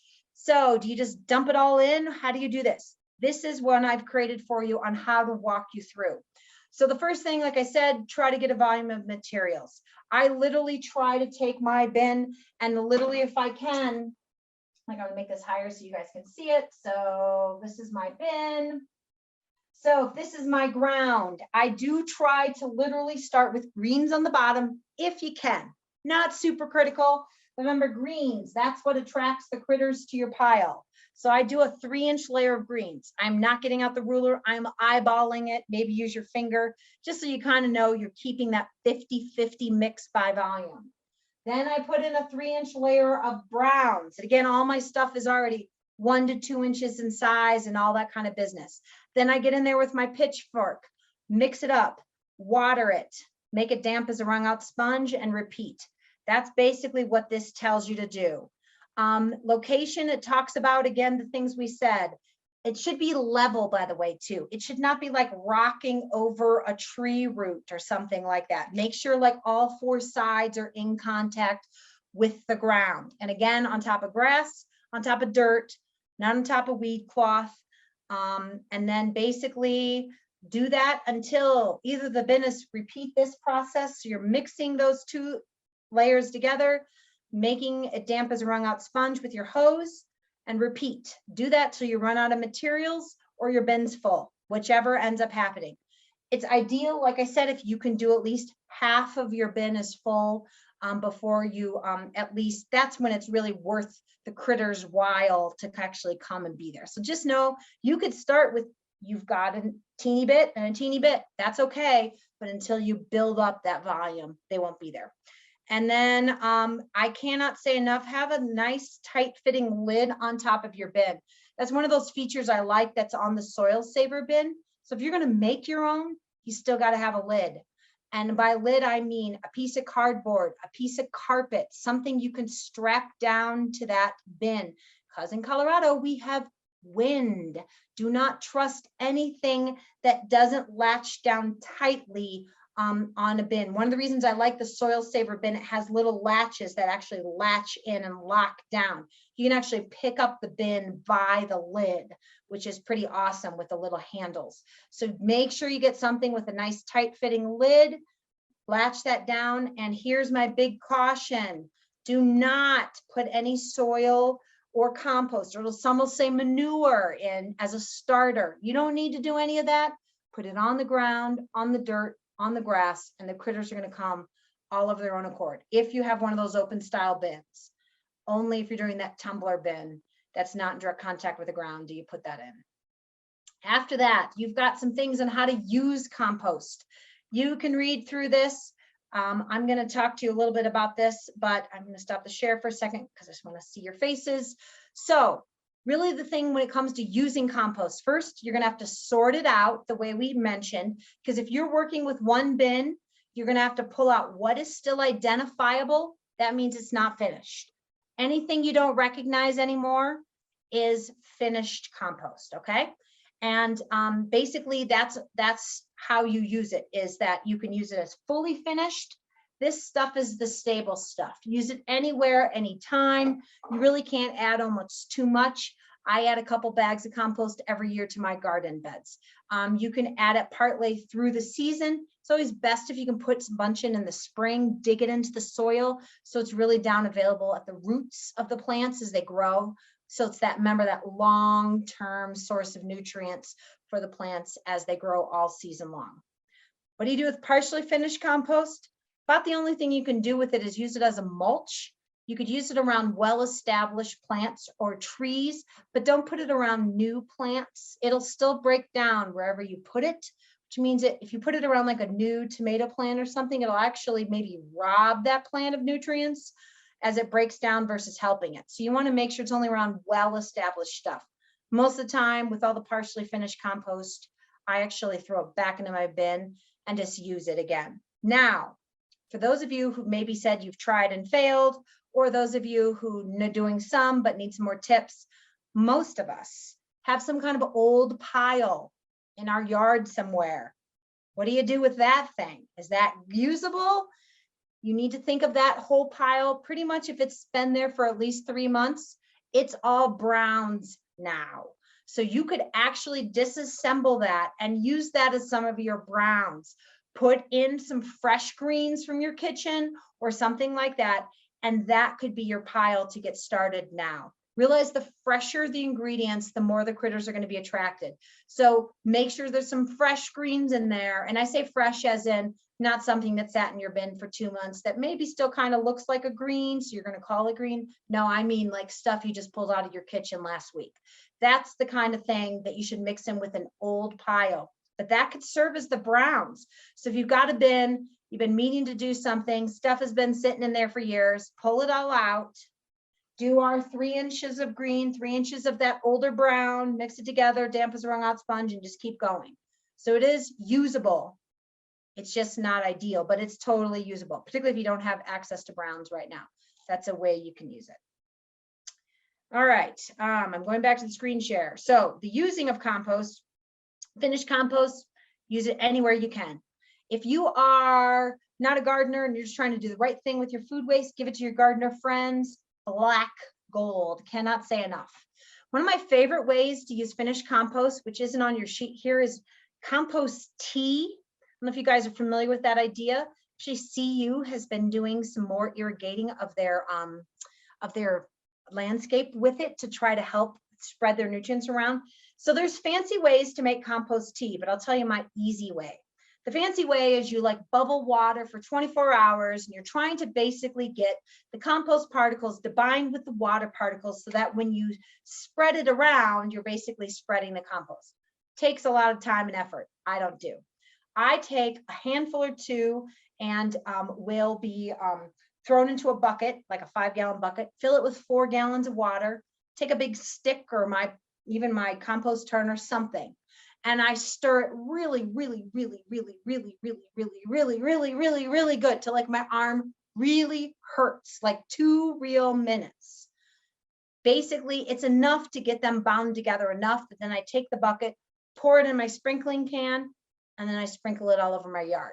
I do that especially with my worm castings. Worm castings are like the primo stuff, the most nutrient dense of any kind of compost. But just so you know, that's a great way to use finished compost. But you should only do it with stuff that looks like this, not with any, I wouldn't do that with any commercial stuff. I would do it with your homemade compost if you're going to try to make compost tea. You can buy compost tea.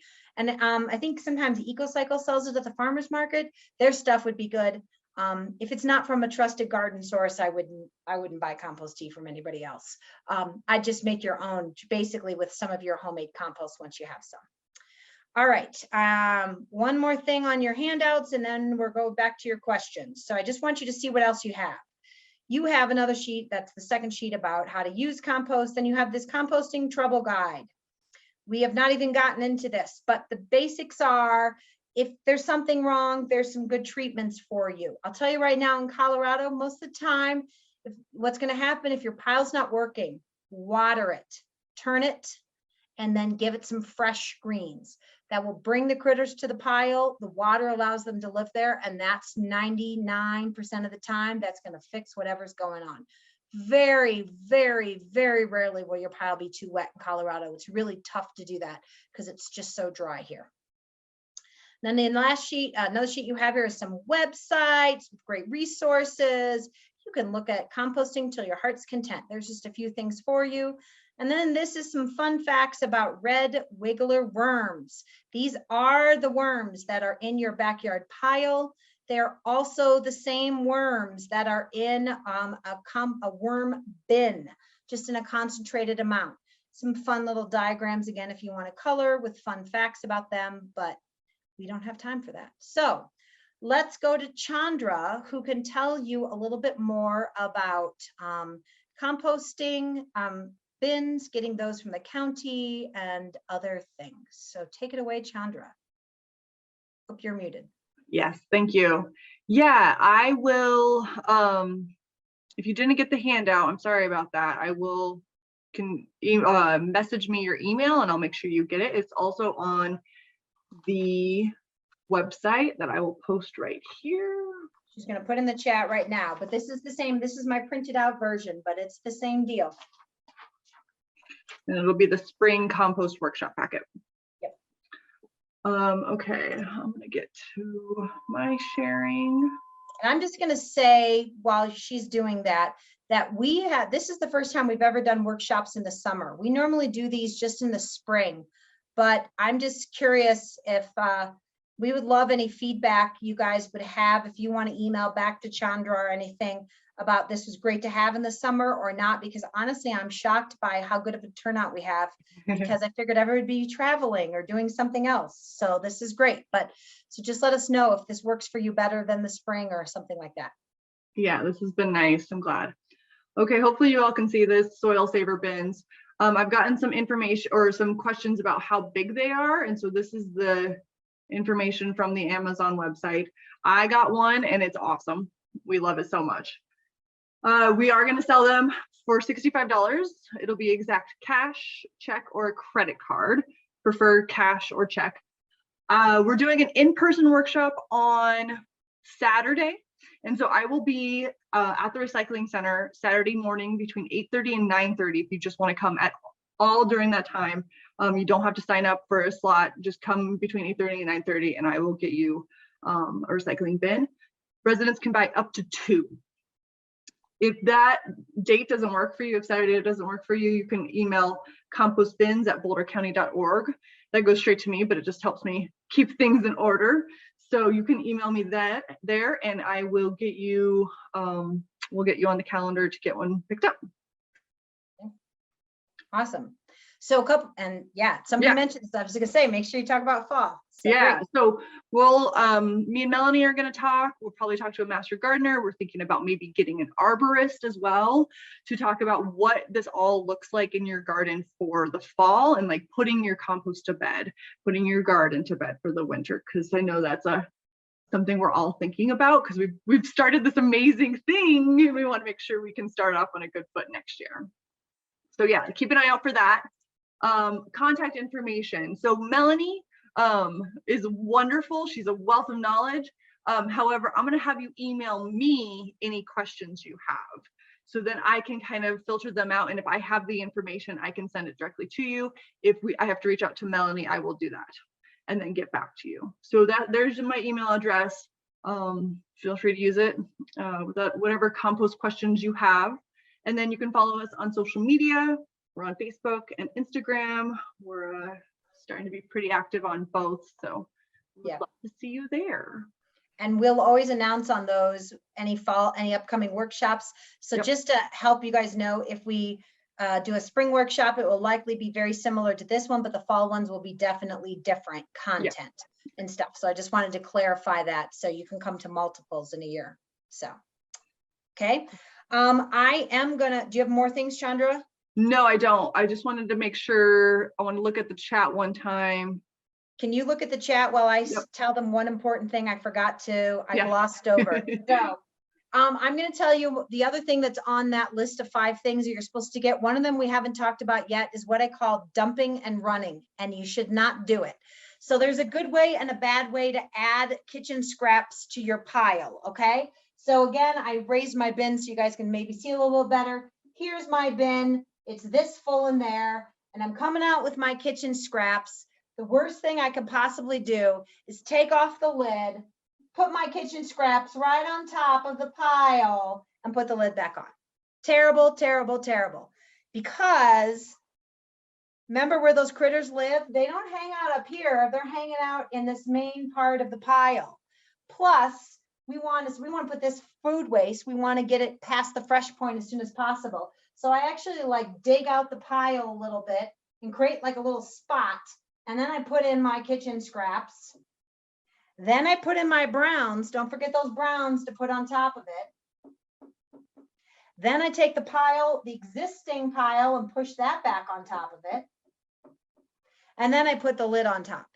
What that does is it puts enough biofilters on top of that food waste. If there was any smells that would be getting off to track things to us, to the pile, like pests and things, it will help filter anything like that out. And I put the food right where the critters live so that it gets to them right away. So never just lay it right on top of your bin, on top of your pile. Always dig it in, particularly your fresh kitchen scraps. That's the best way to put them in. So don't dump and run. All right, sorry, I just realized that we didn't say that, and I want to make sure you got that. I like it. Don't dump and run. Don't dump and run. Okay.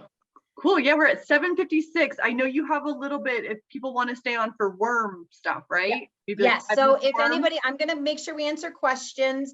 If people are wanting to stay, we'll talk for 5 minutes. It's a blitz, but we'll talk through worm composting, which is different than what we've been talking about. It's indoor composting. You do this with red wiggler worms in a container. I will show you my actual bin and all of that. And that's where my compost came out of and all that stuff. So for those who want to stay on, we'll do that. I just want to make sure. I have 2 questions. Yes. Well, I figured out what ramial wood chips are. Ramial wood chips are wood chips made solely from small to medium-sized branches. Never heard of those. I think basically any kind of wood shaving or would be fine to put in as long as it's coming from a tree and it's not chemically treated wood. But realize as long as it's not too small, like sawdust is not the thing. But if it's like wood shavings or mulch, that could totally work as a brown. But realize it's like a twig or a stick. It's still going to take a while to break down. No problem though. It'll still work. And then the last question is, when is the compost considered done? Compost is considered done when it looks like this. When it is, oops, I just dumped it on my floor. When it is when it's unrecognizable, that's how you know it's done. Again, this is what it looks like. So again, you don't see pieces of eggshells. You don't see pieces of seeds. That's when it's done. When it is unrecognizable, except anything like this. That is finished compost. Anything that you can be like, oh, I think that's a piece of a banana peel. Oh, I think that's that's not finished. And someone mentioned smell. That is correct. It should smell earthy. It should smell sweet. It should never stink, even during the process, but this smells great. It really doesn't smell like anything. It just kind of smells earthy and fresh. But that's when compost, really it's a visual. That's when you know when compost is finished, is when it's unrecognizable. Looks like really dark, lush, rich, fluffy dirt. That's what it is. Will red wigglers leave when it's done? Yep. Okay. They will actually go to other parts that are still being done. And if you let the whole pile cook down, they'll come back when you get that going again. That's correct. You might see a few, but you won't see the volume. Like if we open up my worm bin, you'll see a whole mess of them. Great. I think that's it for questions. Okay. All right, well, thank you for all of you who came for backyard composting. I am gonna just super quickly blitz over worms. Anybody who would like to stay on? And Chandra, you're putting that link to that worm brochure in the chat. If you can't Yes. stay, this is also on the county's website. This is a brochure that you can refer to later. I helped write this. It basically walks you through how to set up a worm bin. What I'm going to tell you in like 5 minutes. But I'm just going to show you my worm bin, my physical bin. So a worm bin looks like this. It is just a regular 10-gallon Rubbermaid bin that I literally just bought at McGuckin's. I drilled a few holes into it. So the lid, you see, it's got some moisture, but if you see those holes, see it's got holes and stuff there, okay? And basically what I did is, this does have a bottom. This is a closed system. It is inside. It lives on my hardwood floor in my family room. And then what I do is you fill that bin full with shredded newspaper. Now this is one where you're putting in all your browns first. The newspaper is the brown. You're shredding it, just like tearing it into long strips. And by the way, you're probably thinking, who has newspaper anymore? I did buy paper like specifically for this, just so I'd have it. I find this is the best bedding basically for worms. Some people use leaves, but there's really not much else you can use. I still think newspaper is the best. You spray it with a water bottle so that you've got wet, literally wet newspaper shreds like this full in your bin, okay? Then you add your worms. Now, where do you get worms? Some people even asked about adding them to your backyard pile. You don't need to buy them for that purpose, but if you're trying to make a worm bin, this first one here that's on the back of the brochure, that's my personal favorite. It's John Anderson. He lives up outside of Fort Collins. It's his home number. You're gonna call him and say, hey, John, I need to get some worms. Melanie said I should get some worms. And he's gonna be like, okay, you live in Longmont. I'll be down there on Tuesday. Can we meet at the Target parking lot? And it's $40, $45. And you're gonna hand him cash or a check, and he's gonna hand you a bag, and you're gonna think you just made a drug deal, but he's legit. All he does is grow red wiggler worms and green building consulting. So I like to get my worms from John because they're Colorado worms. They've literally like grown up here. You can buy them online. There's one on Amazon I've bought as well that is pretty decent, but I'm always suspect when they come in the mail, how alive they really will be when they come. So I try to get them locally if I can. Plus it supports John as well too. Now what John is going to give you is it's basically like a chunk out of their bedding.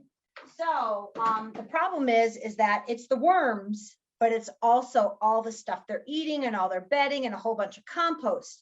And you can't take what John gives you and just dump it into the bin. You actually have to separate out the worms. So worms like to live where it's dark and moist. They don't like it out here. So they're going to burrow down away from you. So as soon as you kind of like lay it all out on the tarp, suddenly the worms are going to start to disappear. And basically what you're getting is a concentrated amount of red wiggler worms, okay? So basically, I literally expose the worms, they burrow away. Again, this is out on a tarp until I keep pulling back some of their bedding until I've mostly got the worms. You can throw in some of their bedding, but then you basically throw in the worms. So I'm just gonna grab some of my worms out of my thing, and there is what's in my worm bin. So what I put in was the worms and some of that whole bunch of that shredded newspaper that was damp as a wrung out sponge. I'm going to grab one of these guys, but see how they're kind of a mass all together?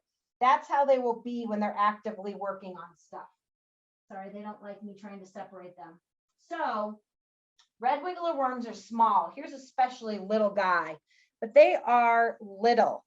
And so these are not big fat worms that end up on the sidewalk. It's not something you can buy from a bait shop. You have to get specially red wiggler worms. Then basically you put them in with that shredded newspaper and you give them some food, the greens, and that's it. What you're adding with the greens has a lot of moisture content, so you don't have to water them. Worms can move around on their own. which means they aerate it for you. You don't have to turn it. All you have to do is feed them. So the great thing is that I literally just have to they keep eating the newspaper. I keep giving them some more. I feed them on a regular basis with the same stuff from my kitchen, and that's it. However, they're not the volume producer that the backyard pile are. So my bin is about this big, and they're going to produce probably this much compost in that bin in about 6 months. But this is the most nutrient dense stuff because they just kind of it keeps kind of compressing almost a little bit. So after the bin is about half full, I empty it out.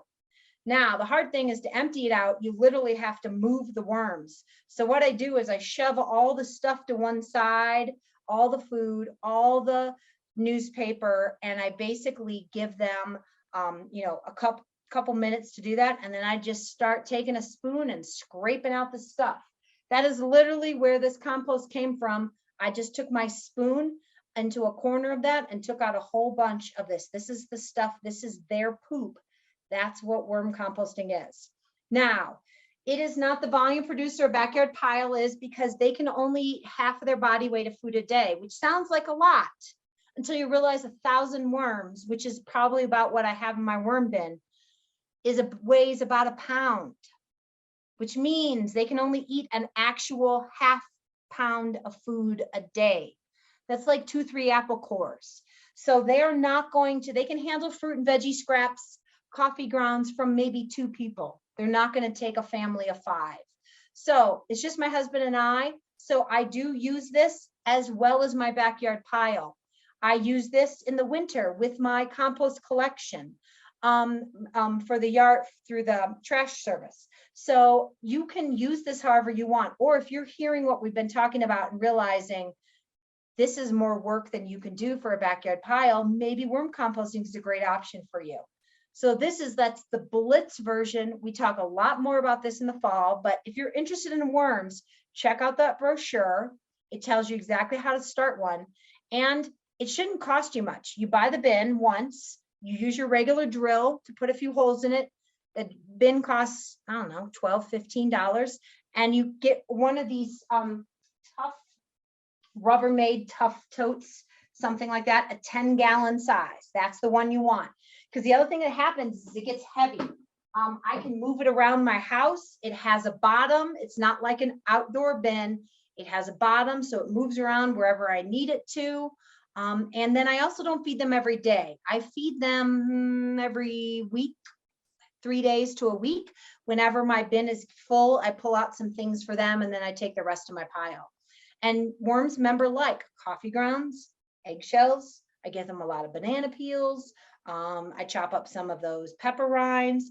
I don't give them a lot of things like citrus, garlic, onions. They don't like that kind of pungent stuff. They like more neutral, I don't know what else I'd say, kind of things. So I just give them like, strawberry tops, lettuce that's gone kind of slimy, any of that kind of stuff they will eat up. And again, I give them a lot of coffee grounds because they love coffee grounds. So that's it. Worms are a great way to do composting addition to a backyard pile instead of a backyard pile. Great with kids. Kids love because you can pull them out and hold them in your hand, and they're not going to be happy to do that for very long. But the other great thing is you can leave worms. Like if you don't feed them for a month, they'll be fine. They're going to eat everything they've got there. They'll even eat their own castings again. John has left them he left them for like 8 months. He forgot that there was some in a bucket in his truck. They were still okay. So as long as you don't freeze them, and they could freeze if you left them out in like winter. So this is an indoor bin. You can't have this outside in the winter. You could have it outside now if it was in some shade, March, April-ish to October, but they will never survive in a winter in this kind of bin. People sometimes make them in like old refrigerators or things like that to try to keep them outside. You can get that creative if you want to. John does some of that.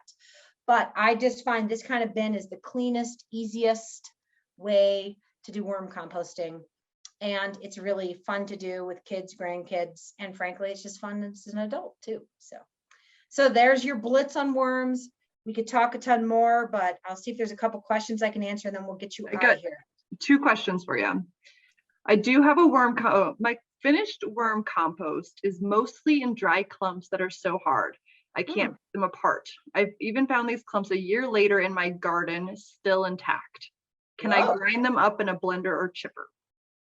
I'd do something with them. Yeah, I mean, that's so interesting. My thought is like maybe it's not actual compost. Maybe it's That's what like newspaper or whatever it is. Yeah, that's what it sounds like to me too, because honestly, worms, if anything, worm compost ends up being really wet, almost too wet sometimes. So it's very unusual for them to be dry. So yes, frankly, I would just chop that up and just dig it into your garden like soil at this point, because I'm not sure what that is, but if it's anything weird and you're not sure, I'm going to take the eco-cycle approach. When in doubt, throw it out. Like, you're working so hard at this garden or compost that if something weird is going on, you don't want to add to it. So that'd be my only other thought, because that's incredibly unusual. And the other question that hasn't been addressed is it okay to pick red wigglers up after rainstorms and transfer to your worm bin? You can do that, but those aren't red wiggler worms. Most of the worms that are on the sidewalk there's lots of kinds of worms in the world, and there's some whose whole job is just to aerate soil. That's usually the ones you see. Red wiggler worms, full grown, are about this big, and they're really thin, and they almost have like an orangey red tip at the end. So just know, most of the time, very rarely have I seen any red wigglers out on the sidewalks after rain. It's usually other big fat worms, another kind of worm, but not the kind of worm. You could throw a few in, it wouldn't hurt, but you're not going to get your volume without buying them. That's not going to be your source. Because the red wigglers are the ones that will eat food waste the best. That's correct. Their whole job is to eat decomposing organic material, whether in the soil or in your compost bin outside or in your bin inside. That's what they do. Cool. Okay. I think that's it. All right. Well, thank you everybody for those who hung around.